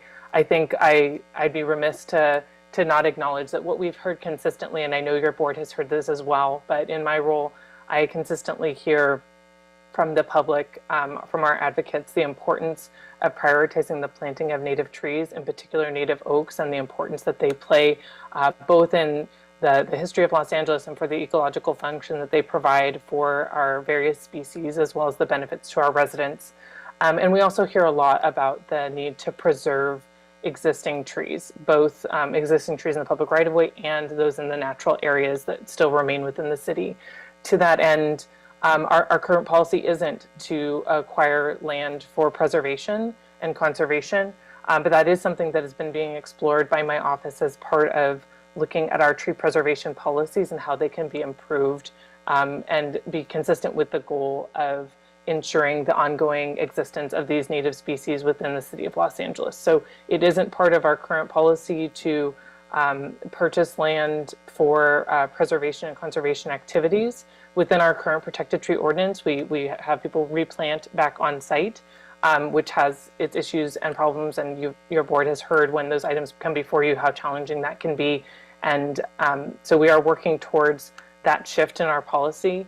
But in the meantime, this is what is being proposed as a centralized area for public benefit and the inclusion of these species in our public right-of-way spaces where our staff can plant and care for them moving forward. And with that, I'll pass it over to Urban Forestry Division to discuss the specific locations that have been identified for the project. Yes, good morning. Thanks, Rachel. Good morning, commissioners, public, and city staff. The Urban Forestry has been involved with this for a while now, as everybody knows, and and trying to identify sites has challenges within itself as well. So, and looking at the oak trees, they do require in order for them to have long-term sustainability, to be able to, with minimal impact to the surrounding infrastructure. We did agree upon identifying center medians as being more ideal for the planting of the oak trees, where we're trying to identify center medians that were 8 feet wide or larger. Right, so we did successfully identify several medians throughout the city. The White Oak, you got Venice Boulevard, we have Manchester Urban City 11, we have Lassen Avenue. All those medians here are plus 8 feet and larger, and they're really ideal locations here for the oak trees, right, for their long-term survival sustainability. So we, as the division here, we're excited for this project here, and we're hoping that the board does approve this request here. So that I don't know if I have more questions or anything else to address here, but. Thank you, Hector. I appreciate that. Fernando Campos here again, Executive Officer. One thing that I will highlight for the planted site locations, commissioners, is that we did reach out to Council District 4, 7, 11, and 12, worked with them throughout the several months trying to get to this point in identifying the potential sites and then isolating it to the sites that we would be most desired in those districts. You will notice that there is a footnote or an asterisk in the locations. We are still open and flexible, working with the council districts. Urban Forestry Division will work with them closely before the trees actually go in the ground to make sure that these are the locations that those districts would like the trees to go in there. So there is that flexibility there. Although these are the proposed desired sites, we are going to continue our conversations, our dialogue and collaboration with those council districts as well before the trees go in the ground and make that final determination, so that the planting sites here again are desired, but there's some flexibility there to also identify another location should that district want to plant in a different location within their district, of course. With that said, I am going to advance the slide to our last slide, and that is our time schedule. We had originally thought about presenting this a couple of weeks ago. We are about maybe a 1 week or 2 week behind schedule, however, not too long of a delay. Our goal was to present this to the board in October, which we're right on schedule.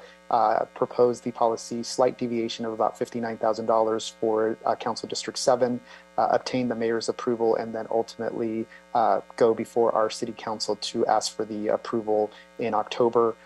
Should the council approve this in October, early November, then we will then go ahead and set up the accounts, order the trees, order the equipment, and the goal is to start tree planting by late November and through the month of December. And then, of course, we will establish these trees, water the trees for a 5-year period. So all trees in the ground goal is by December of 2022, possibly January of 2023, and then from there maintaining those trees for the next 5 years. With that, I am going to stop sharing my screen. I did want to say thank you again to all the team members that participated in this process. It was a lengthy process, very deliberative process, collaborative, and also Council Districts 2, 3, 4, 7, 11, and 12 for allowing us to brief them in advance so that they are aware of this proposal that's going before their city council, and of course CFAC as well. Rachel and Norman, thank you for briefing CFAC on this item.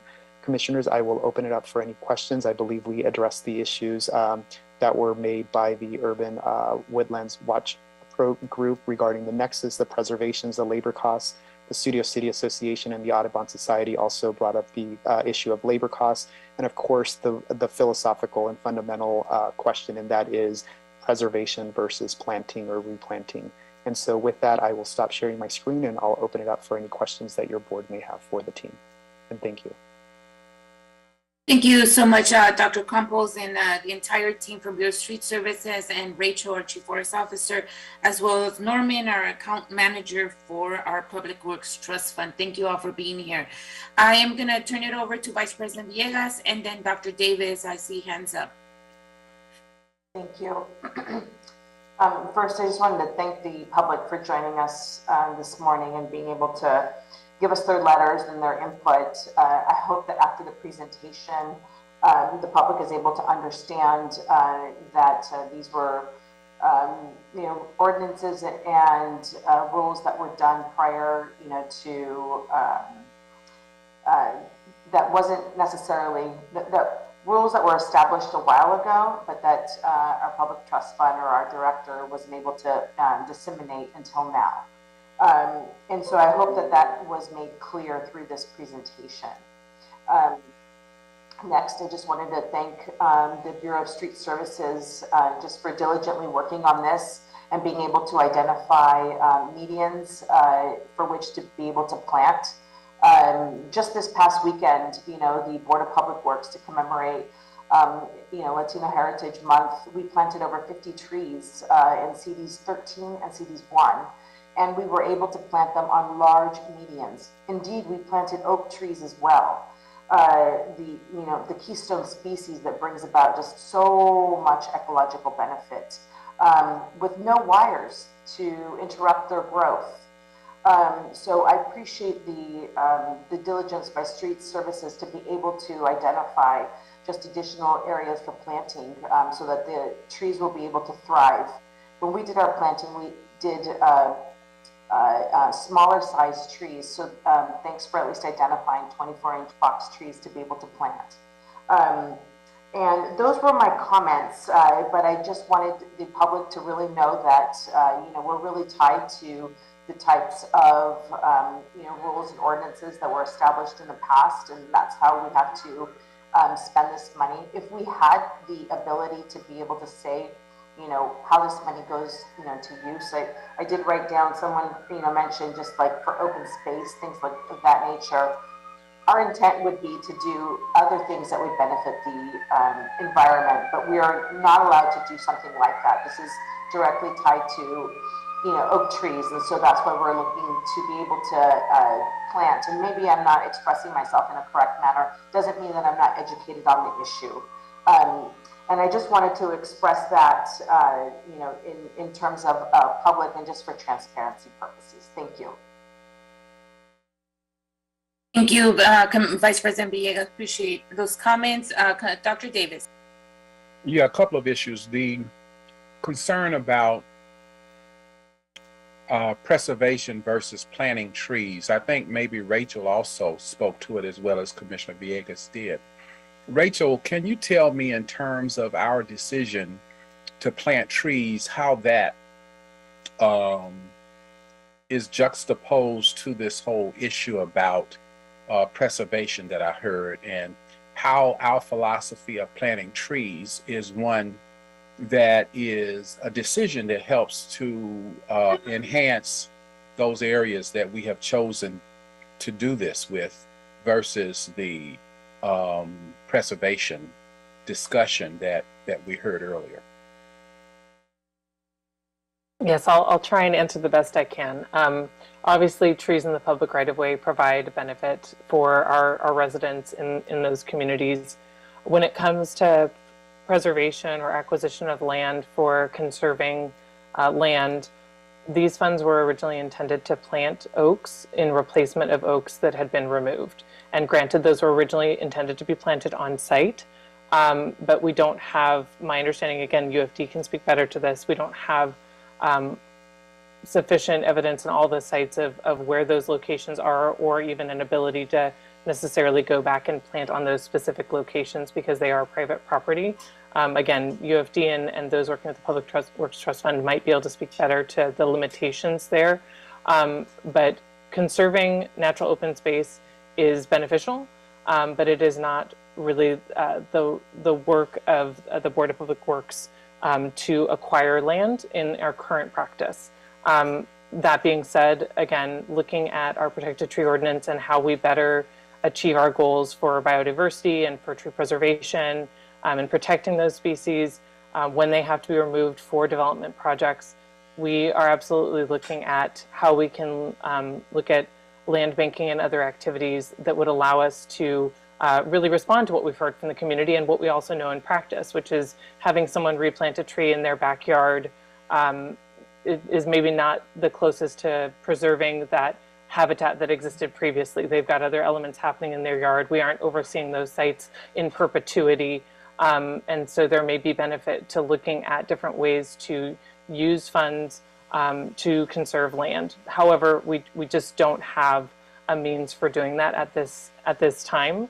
And thus, again, you see that these funds have sat in the Public Works Trust Fund. They needed investigation to be used. And I think that this is a good project to be able to move these funds forward at this time rather than having them linger in that uncertainty.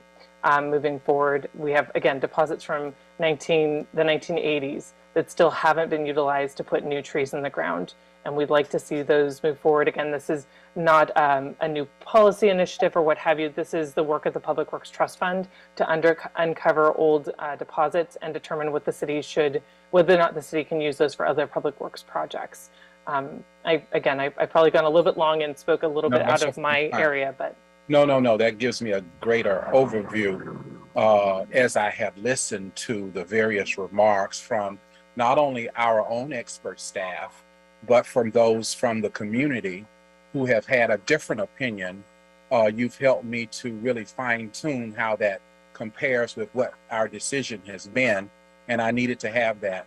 I wanted to understand those two concepts. And so in understanding what you have shared with me, the purpose of what we're doing is that we are reinvesting the money back into the areas that had oak trees removed some time ago. And so that the efforts that we're putting back are into those very areas where that has been done. Is that correct? Again, Urban Forestry Division might be better equipped to answer this as they did the investigation of the locations. So does that be Mr. Benuelos? Is in terms of the practice that we're engaged in terms of the money, it is because the areas, the districts that we have chosen that were presented to us a few minutes ago are the districts where oak trees were removed and funding was collected some time ago. Is that correct? Yes, that is correct. Yeah. Okay. And so as a result, our policy, and I guess I could say our practice, is that we're going to reinvest back into those same areas, correct? That's correct. Okay. And then also I saw an item where there is an effort to, we picked I guess a district for a group of cases that came to us for which we didn't have any documentation, right? So that then we picked a council district that could be the beneficiary of those particular funds. Is that correct? Yes, that is correct. And we picked Council District 7, right? Yes. Okay. Now, as I look at our selection and decision there, I would ask the question, why not look at those particular areas that had no specificity in terms of where they came from, that had no record from which we could reference, and share that resource, particularly with areas that are oftentimes underrepresented? And why didn't we consider that particular possibility? Dr. Davis, I'll go ahead and take that question. Fernando Campos, Executive Officer, great question, and thank you for the question about equity, right? So, and that is distributing within those 5 districts that I highlighted, which is Council District 6, 7, 8, 9, and 10. Those are the districts that have the lowest tree canopy based on our mapping and our records and our inventory. So to your initial question about equity, yes, that 15 trees that we are proposing, your board does have that flexibility. There is some risk involved with that $59,000. It is a slight policy deviation simply because we don't have any records to indicate which site locations these funds were originally received for. However, we do have records to show that it is for oak trees. So we do know that we're investing this money back for its original purpose, which is oak trees. So that's very, very clear. What we don't know is the site locations for these small deposits. Again, $59,000 in total.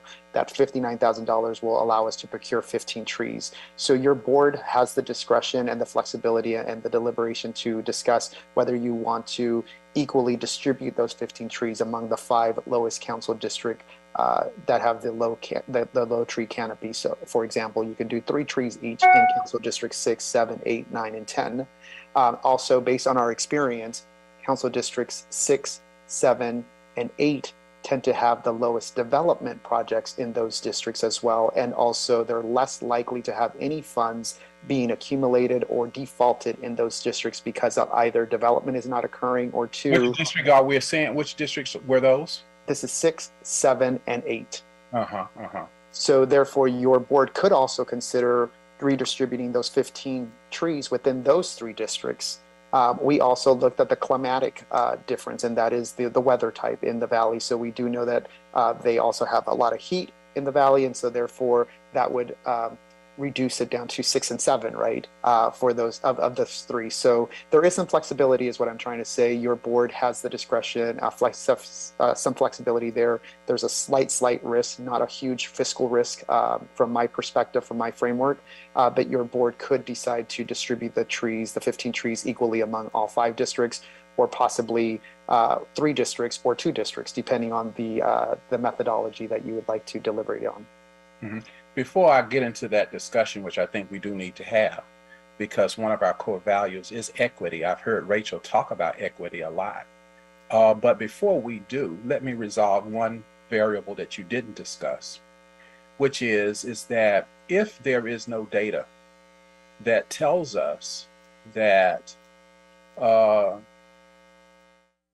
these items could not have taken place in some areas, there is no data that tells us that this took place in the 7th district either, right? That is correct.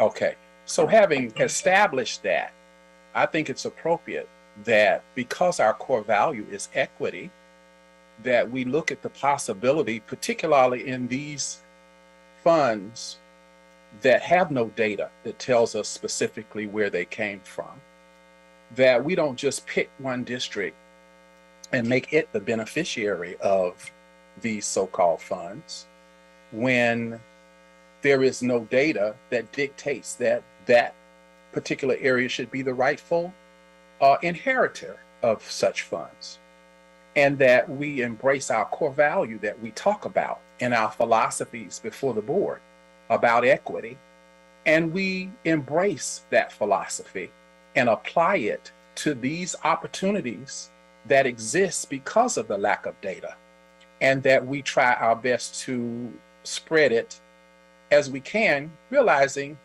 that our responsibility in the city is to create service delivery where we possibly can, when we possibly can. I conclude that now is such a time that we possibly can. So you have given us a narrow scope of work that could be considered, Dr. Campos, that would include the 9th and the 10th. You said it would be highly unlikely that the 6th and 7th and 8th would be locations from which oak trees would have been a problem, where in fact fees such as this would have been collected. And I realize, even though you said that that is really only a hypothesis, because we really have no data. But having given the benefit of the doubt to your hypothesis leaves us with the possibility that certainly the 9th district, which is an underserved area, and some parts of the 10th, they probably a little bit more economically active in some regards than many districts. But there are some remote possibilities in that area as we get into the urban core of where the 10th is. And perhaps there are, and Banuelos can probably bear me out, some possible areas where we have done a lot of removing of trees because of construction.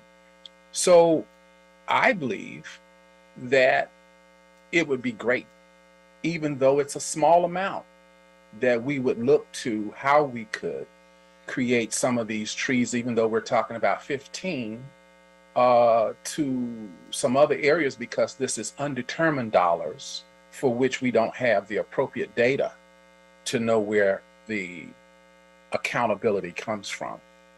So I think that that is a great thing for us to do.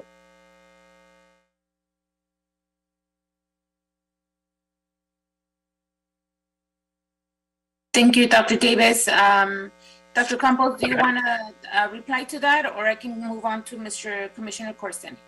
Yeah, the only thing that I would respond to that, President Garcia, to Dr. Davis, is that yes, it is a hypothesis. It's based on confidence or likelihood of a developer coming into these districts that I mentioned, but drawing from our experience from looking at the Public Works Trust Fund at large, also drawing from our experience from 2018 up to 2021 with the special deposits account, which again, it's not before your board, but it is an account within the Public Works Trust Fund. We had about $12 million in construction projects that were defaulted. Council District 6, 7, 8, and 10 were the districts in which the lowest amount of potential funding would come from. Drawing from our experience also from the tree guarantee replacement, again, not before your board today, we do know that there are some districts that have very, very low tree replacement or tree guarantee fee options taken by developers. Again, Council District 7 had only 6 trees in the last 4 years, about 0.5%. Council District 9 had 0.67%, only 8 trees. And so we do know that those districts tend to have the lowest amount of fees, potential fees for tree planting. And so this is an opportunity for your board to consider planting trees in those districts as well. Again, philosophically and fundamentally, your board can make it has a discretion to pick which council districts you can pick outside of the 5 if you'd like as well. That's also a flexibility that your board has, simply because there is no documentation that we can find at this point in time after 40 years. Given the underserved areas that historically are on the table that we are aware of, Dr. Campos, what would be a potentially reasonable effort from which we could make a choice? I think your options are, one, consider what's before you, and that is Council District 7, and that's what our proposal before your board is, all 15. Another reasonable option could be considering 6, 7, and 8, and splitting those 15 trees at 4, 4, 4, 3. And then you can also consider the option 3 is consider equally distributing all 5 districts, 6, 7, 8, 9, and 10 at 3 trees each. Those are 3 options. But again, the mix and match can be at the discretion of your board. Yeah, I certainly would like to see us create an opportunity to increase our service delivery here as it relates to these few trees. I think this should be our core value. We talk about it all the time. This is our time to do it, because we certainly talk about it. We talk about equity. This is our time that we can practice equity. And so I would like to see the alternatives employed. And I don't think writing off the fact that it's only 15 trees is something we ought to embrace in not doing equity. If it was 3 trees and we can make equity a core value, I think we should do it. So even though it's 15, I think I would like to see us make a decision that reflects our core value of equity.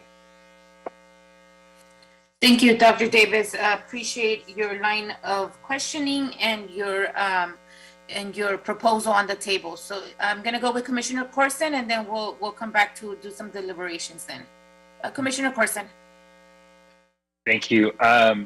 Just some quick thoughts. I had a briefing on this yesterday with the team. Just applauding. I want to first applaud just the meticulous work in uncovering this funding, uncovering the nexus, and how to piece it all together, and then coming up with a plan.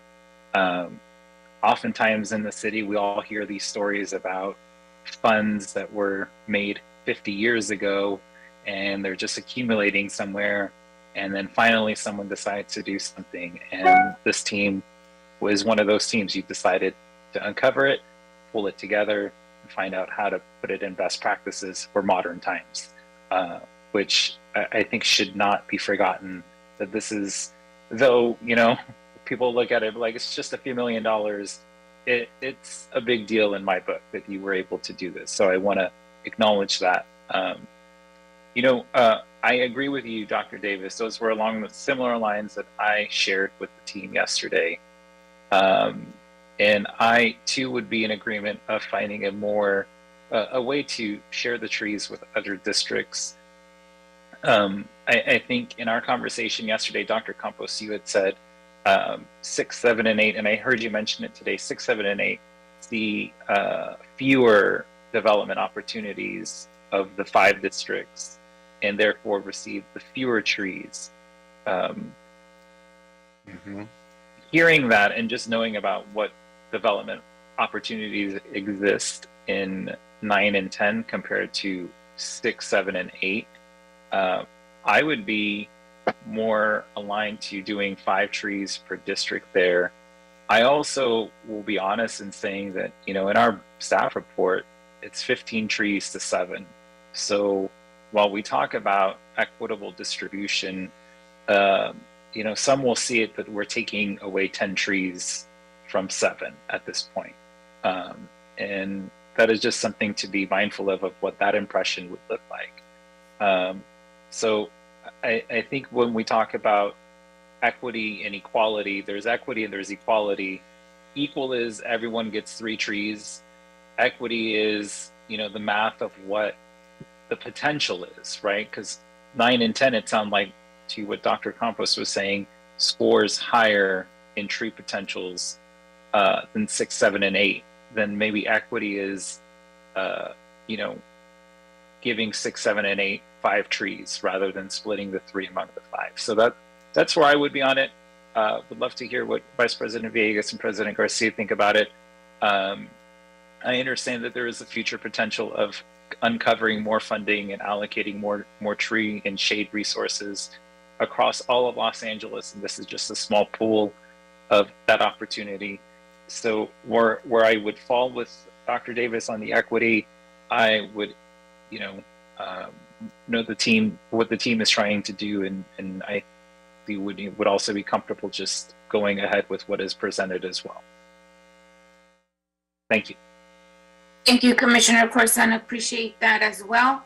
Dr. Davis, did you raise your hand? Yeah, I just have a point of clarification. The reason why I'm uncomfortable with it is because it doesn't show us committed to this so-called commitment we have to equity that we talk about.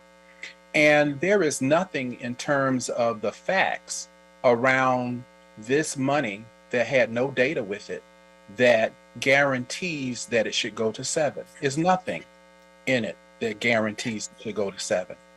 And further, as we look at 9, Dr. Campos, are you sure that 9's trees are plentiful? It's the highest, lowest income area that we have. Now, maybe some of the downtown area is rich. I don't know, but that's kind of interesting in terms of your reading on District 9 as it relates to trees. Nevertheless, I think that at the very least, certainly the effort to look at 6, 7, and 8 is important. And I do know that we have areas, particularly in South LA, that are desolate as it comes to trees. I don't know how this data is being analyzed, but I know that to be true. Okay, so I think we can kind of sum up some of the things that are happening here, and I want to make sure we're cognizant of what our role here is. So first and foremost, thank you to Norman, who's our Public Works Trust Fund manager and has been able to uncumber these funds so that we can now give back to the city and giving that nexus that we have to this. So all your comments have all been very heard. So I'm just gonna, unless Vice President wants to chime in, I'm gonna just kind of give a summary of where we're at, and then we can take any type of action if we need to. So first and foremost, it's 666,000 and some change with that. The Board of Public Works doesn't purchase land. We don't acquire land. And even if we were to $666,000 in now prices, we won't be able to purchase much of anything, to be honest.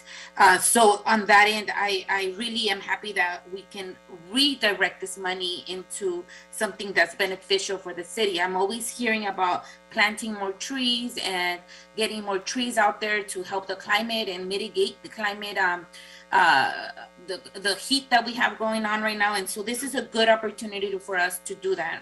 Second, it is a little higher because in the past, we've always had a 3-year maintenance, and now we're moving to a 5-year maintenance. I strongly support a 5-year maintenance because 3 years does go by pretty fast, and some of these trees need way more attention than just 3 years. So the money has increased, and you will start seeing moving forward that a lot of our maintenance plans are going to look into 5 years, not 3 years. And it is a 5-year commitment. We have to pay somebody to go out there and pay it for 5 years. We have to allocate that money and make sure that we get into a contract and make sure that they are willing to go make this water our plants, our trees for 5 years. So I'm perfectly comfortable with the allocation of salaries, overtime, contractual services, and the operating supplies. It's not that much, given the fact that we're planting over 154 trees. And I imagine that the Bureau of Street Services will also couple more trees if we need to, because we still have a tree inventory. We still have some grants that we can put in some trees. So I imagine that will come together. That's what I want to say on that end. And I also want to say that, folks, we have to remember this is money that has been sitting in this account for more than 20 years. It's not going to grow. It's not going to get bigger. It's just going to sit there if we don't use it for anything other. So I'm very happy that this group put together a tree planning effort. And thank you for that as well. So I wanted just to address some of those things. Now, I think our last kind of section where we are, and by the way, just one more point of clarification.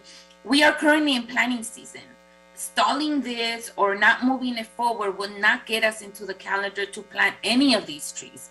So it is not in the best interest of any of us to not move forward with this item, because we do need, we need to get this planting into the calendar now.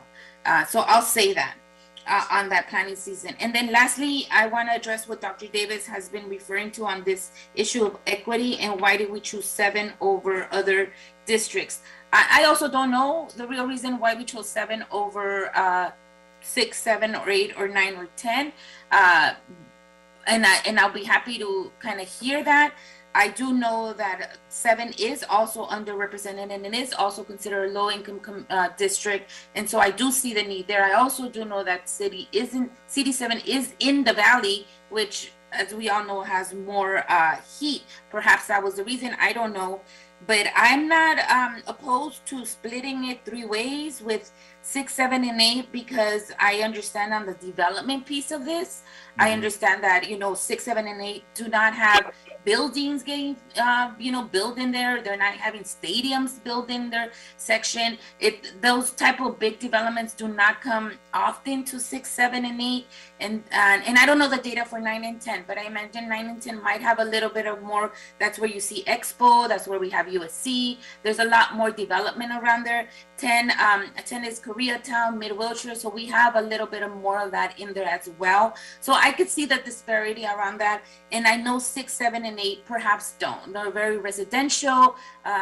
We need, I would love for more food places to go, more healthy food places to go into that area, but that's not under our purview. That's just partly my personal like for that. But I just want to say 6, 7, and 8, you're right. They don't have big developments coming to them. We have colleges perhaps and community colleges in those areas, but not something big like a stadium, a complex that will draw and generate more funding. And so I understand that the 6, 7, and 8 theory, Dr. Campos. So thank you for that.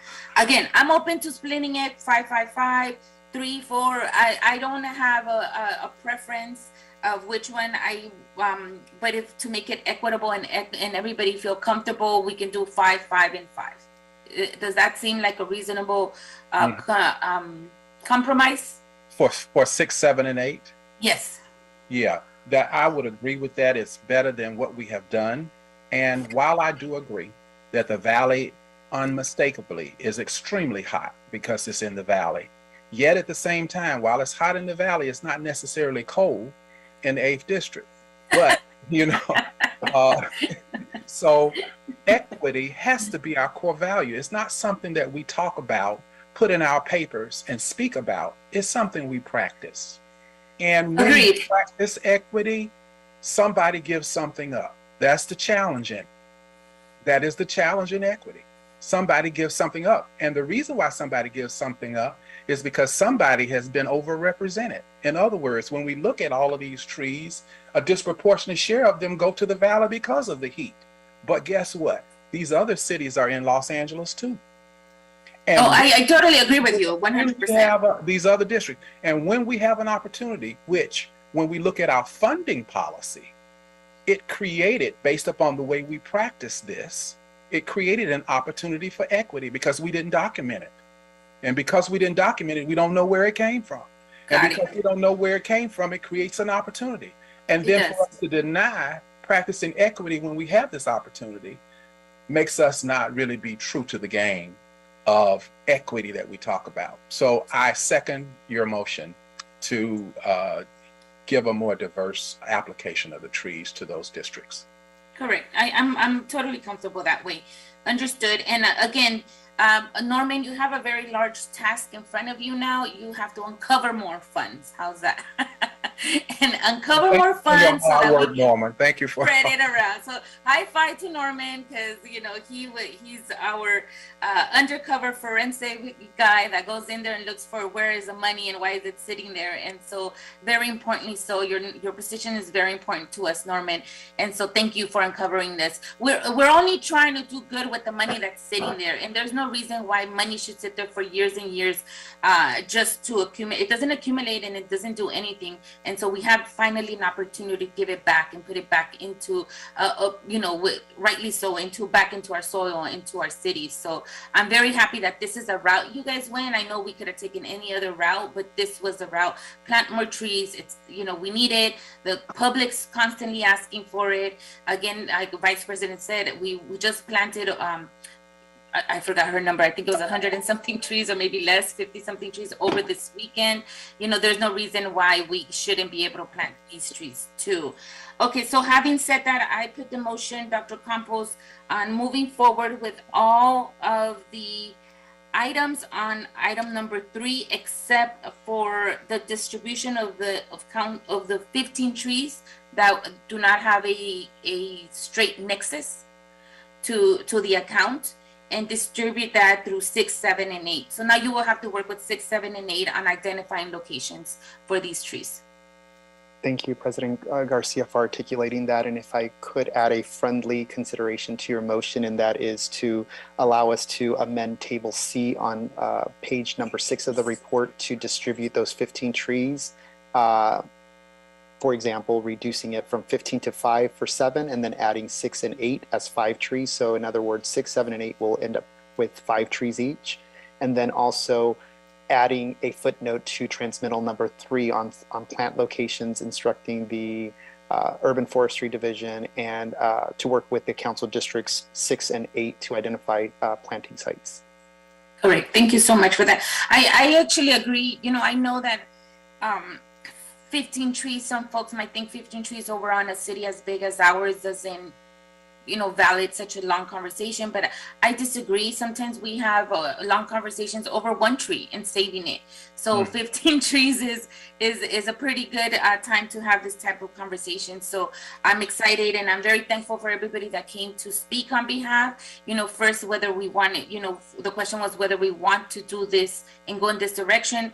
I think commissioners feel comfortable now understanding how this nexus happened, how the money's happening, and how really, it doesn't serve a purpose to put it back in the counts and sit there for another 5 to 10 years. And so I want to make sure that while we are in position, we can do things like this, be proactive with the money that we have, and look around to see what are the needs or current needs at this time and invest it back that way. So I want to thank all of you here. Rachel, David, Hector, Rose, Stefan, everybody that had a hand on this, Dr. Campos, to make this happen. And I look forward to more programs like this. Yes. So with that said, I move item number 3 forward and forthwith, as amended on the last page of, I think you said on your table for the 15 trees that do not have a straight nexus. Yes, we'll make the modifications to Table C on page number 5, and then also 6 and 7 to reflect the new districts 6 and 8. Again, reflecting 5 trees for CD6, 5 trees for CD7, and 5 trees for CD8. Correct. Okay. Any objections, colleagues? No. Is there a second to my motion? Second. Thank you, Dr. Davis. Dr. Campos is the first by me and a second by Dr. Davis to move item number 3 forward and forthwith as amended. Thank you. We'll start the voting tabulation now. We'll start with you, President Garcia. Aye. Vice President Villegas.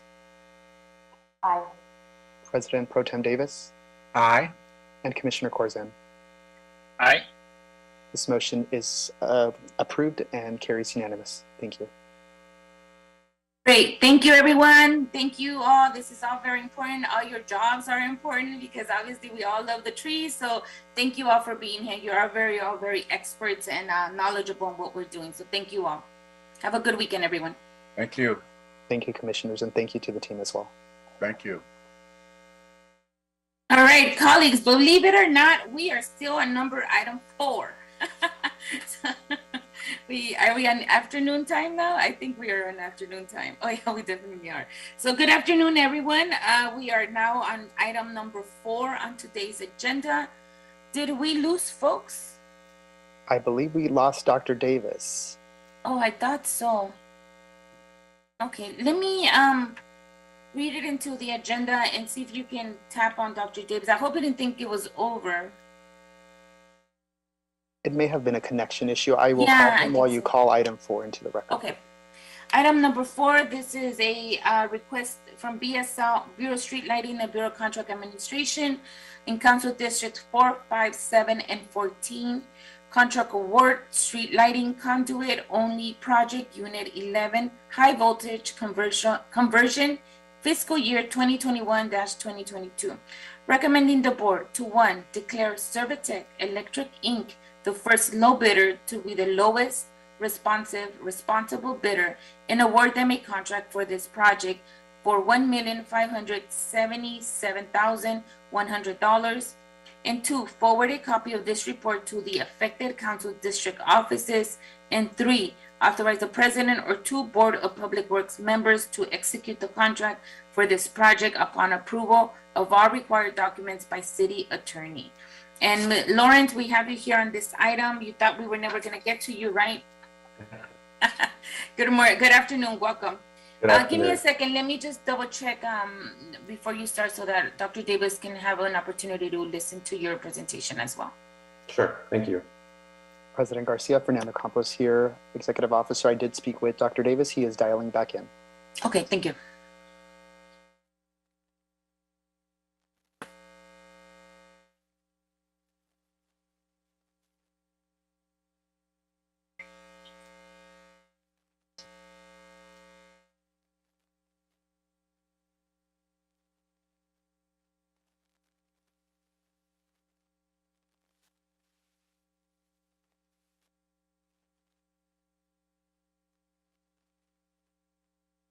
There he is.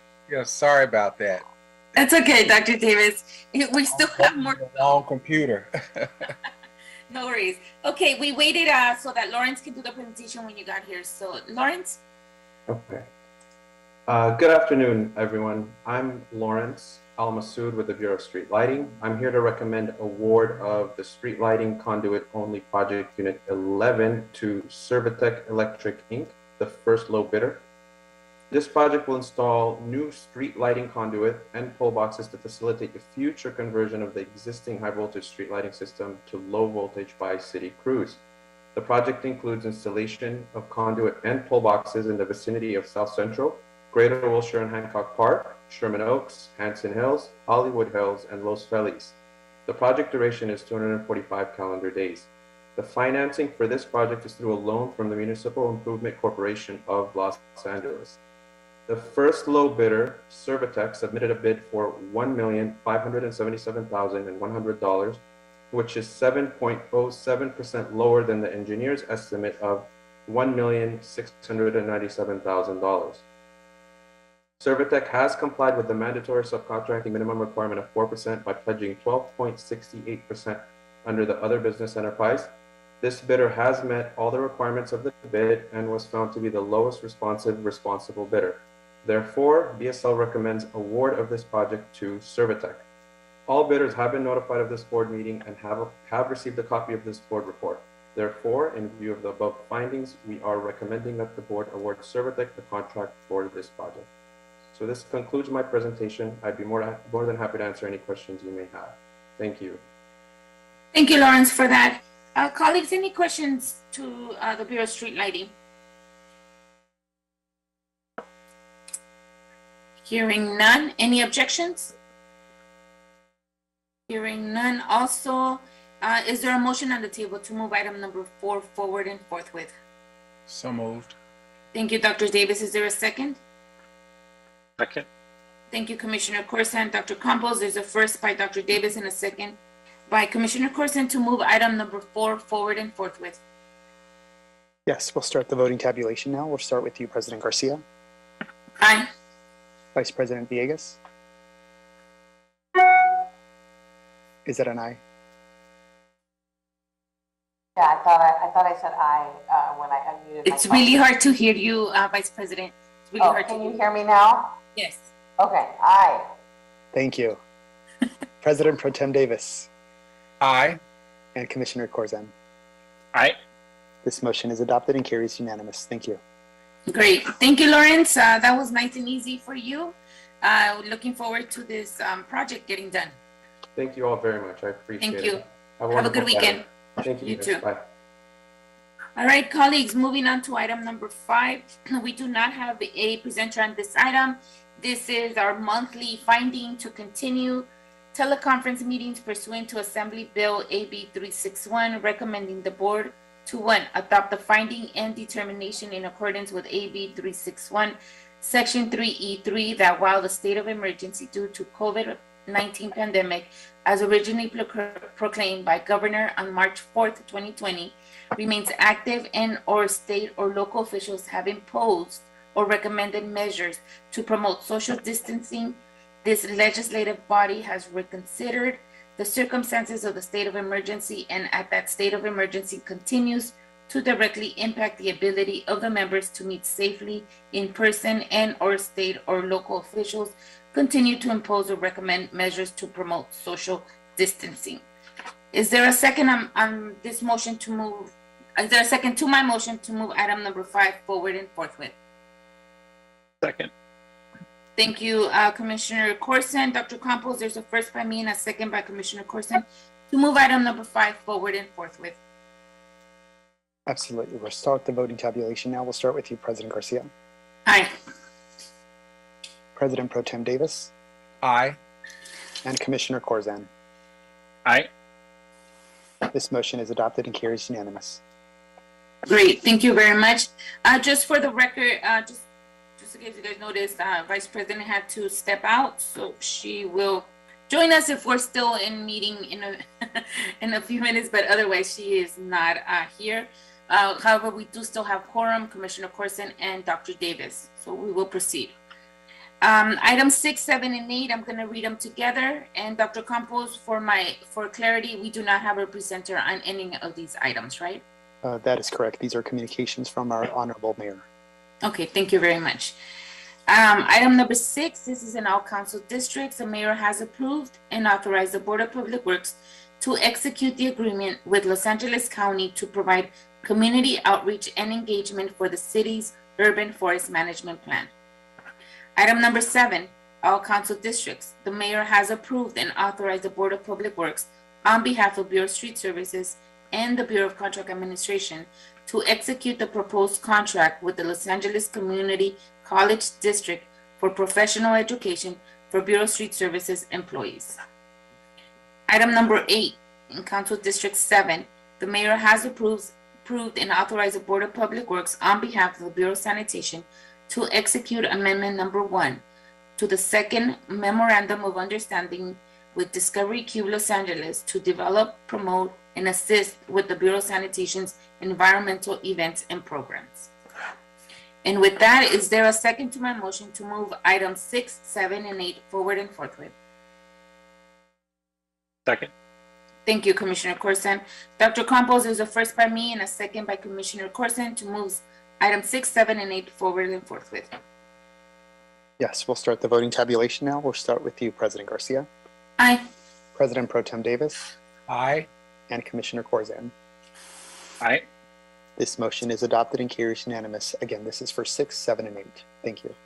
Great. Thank you, Dr. Campos. Moving on to item number 9, and I believe we do not have also a speaker on that item, right?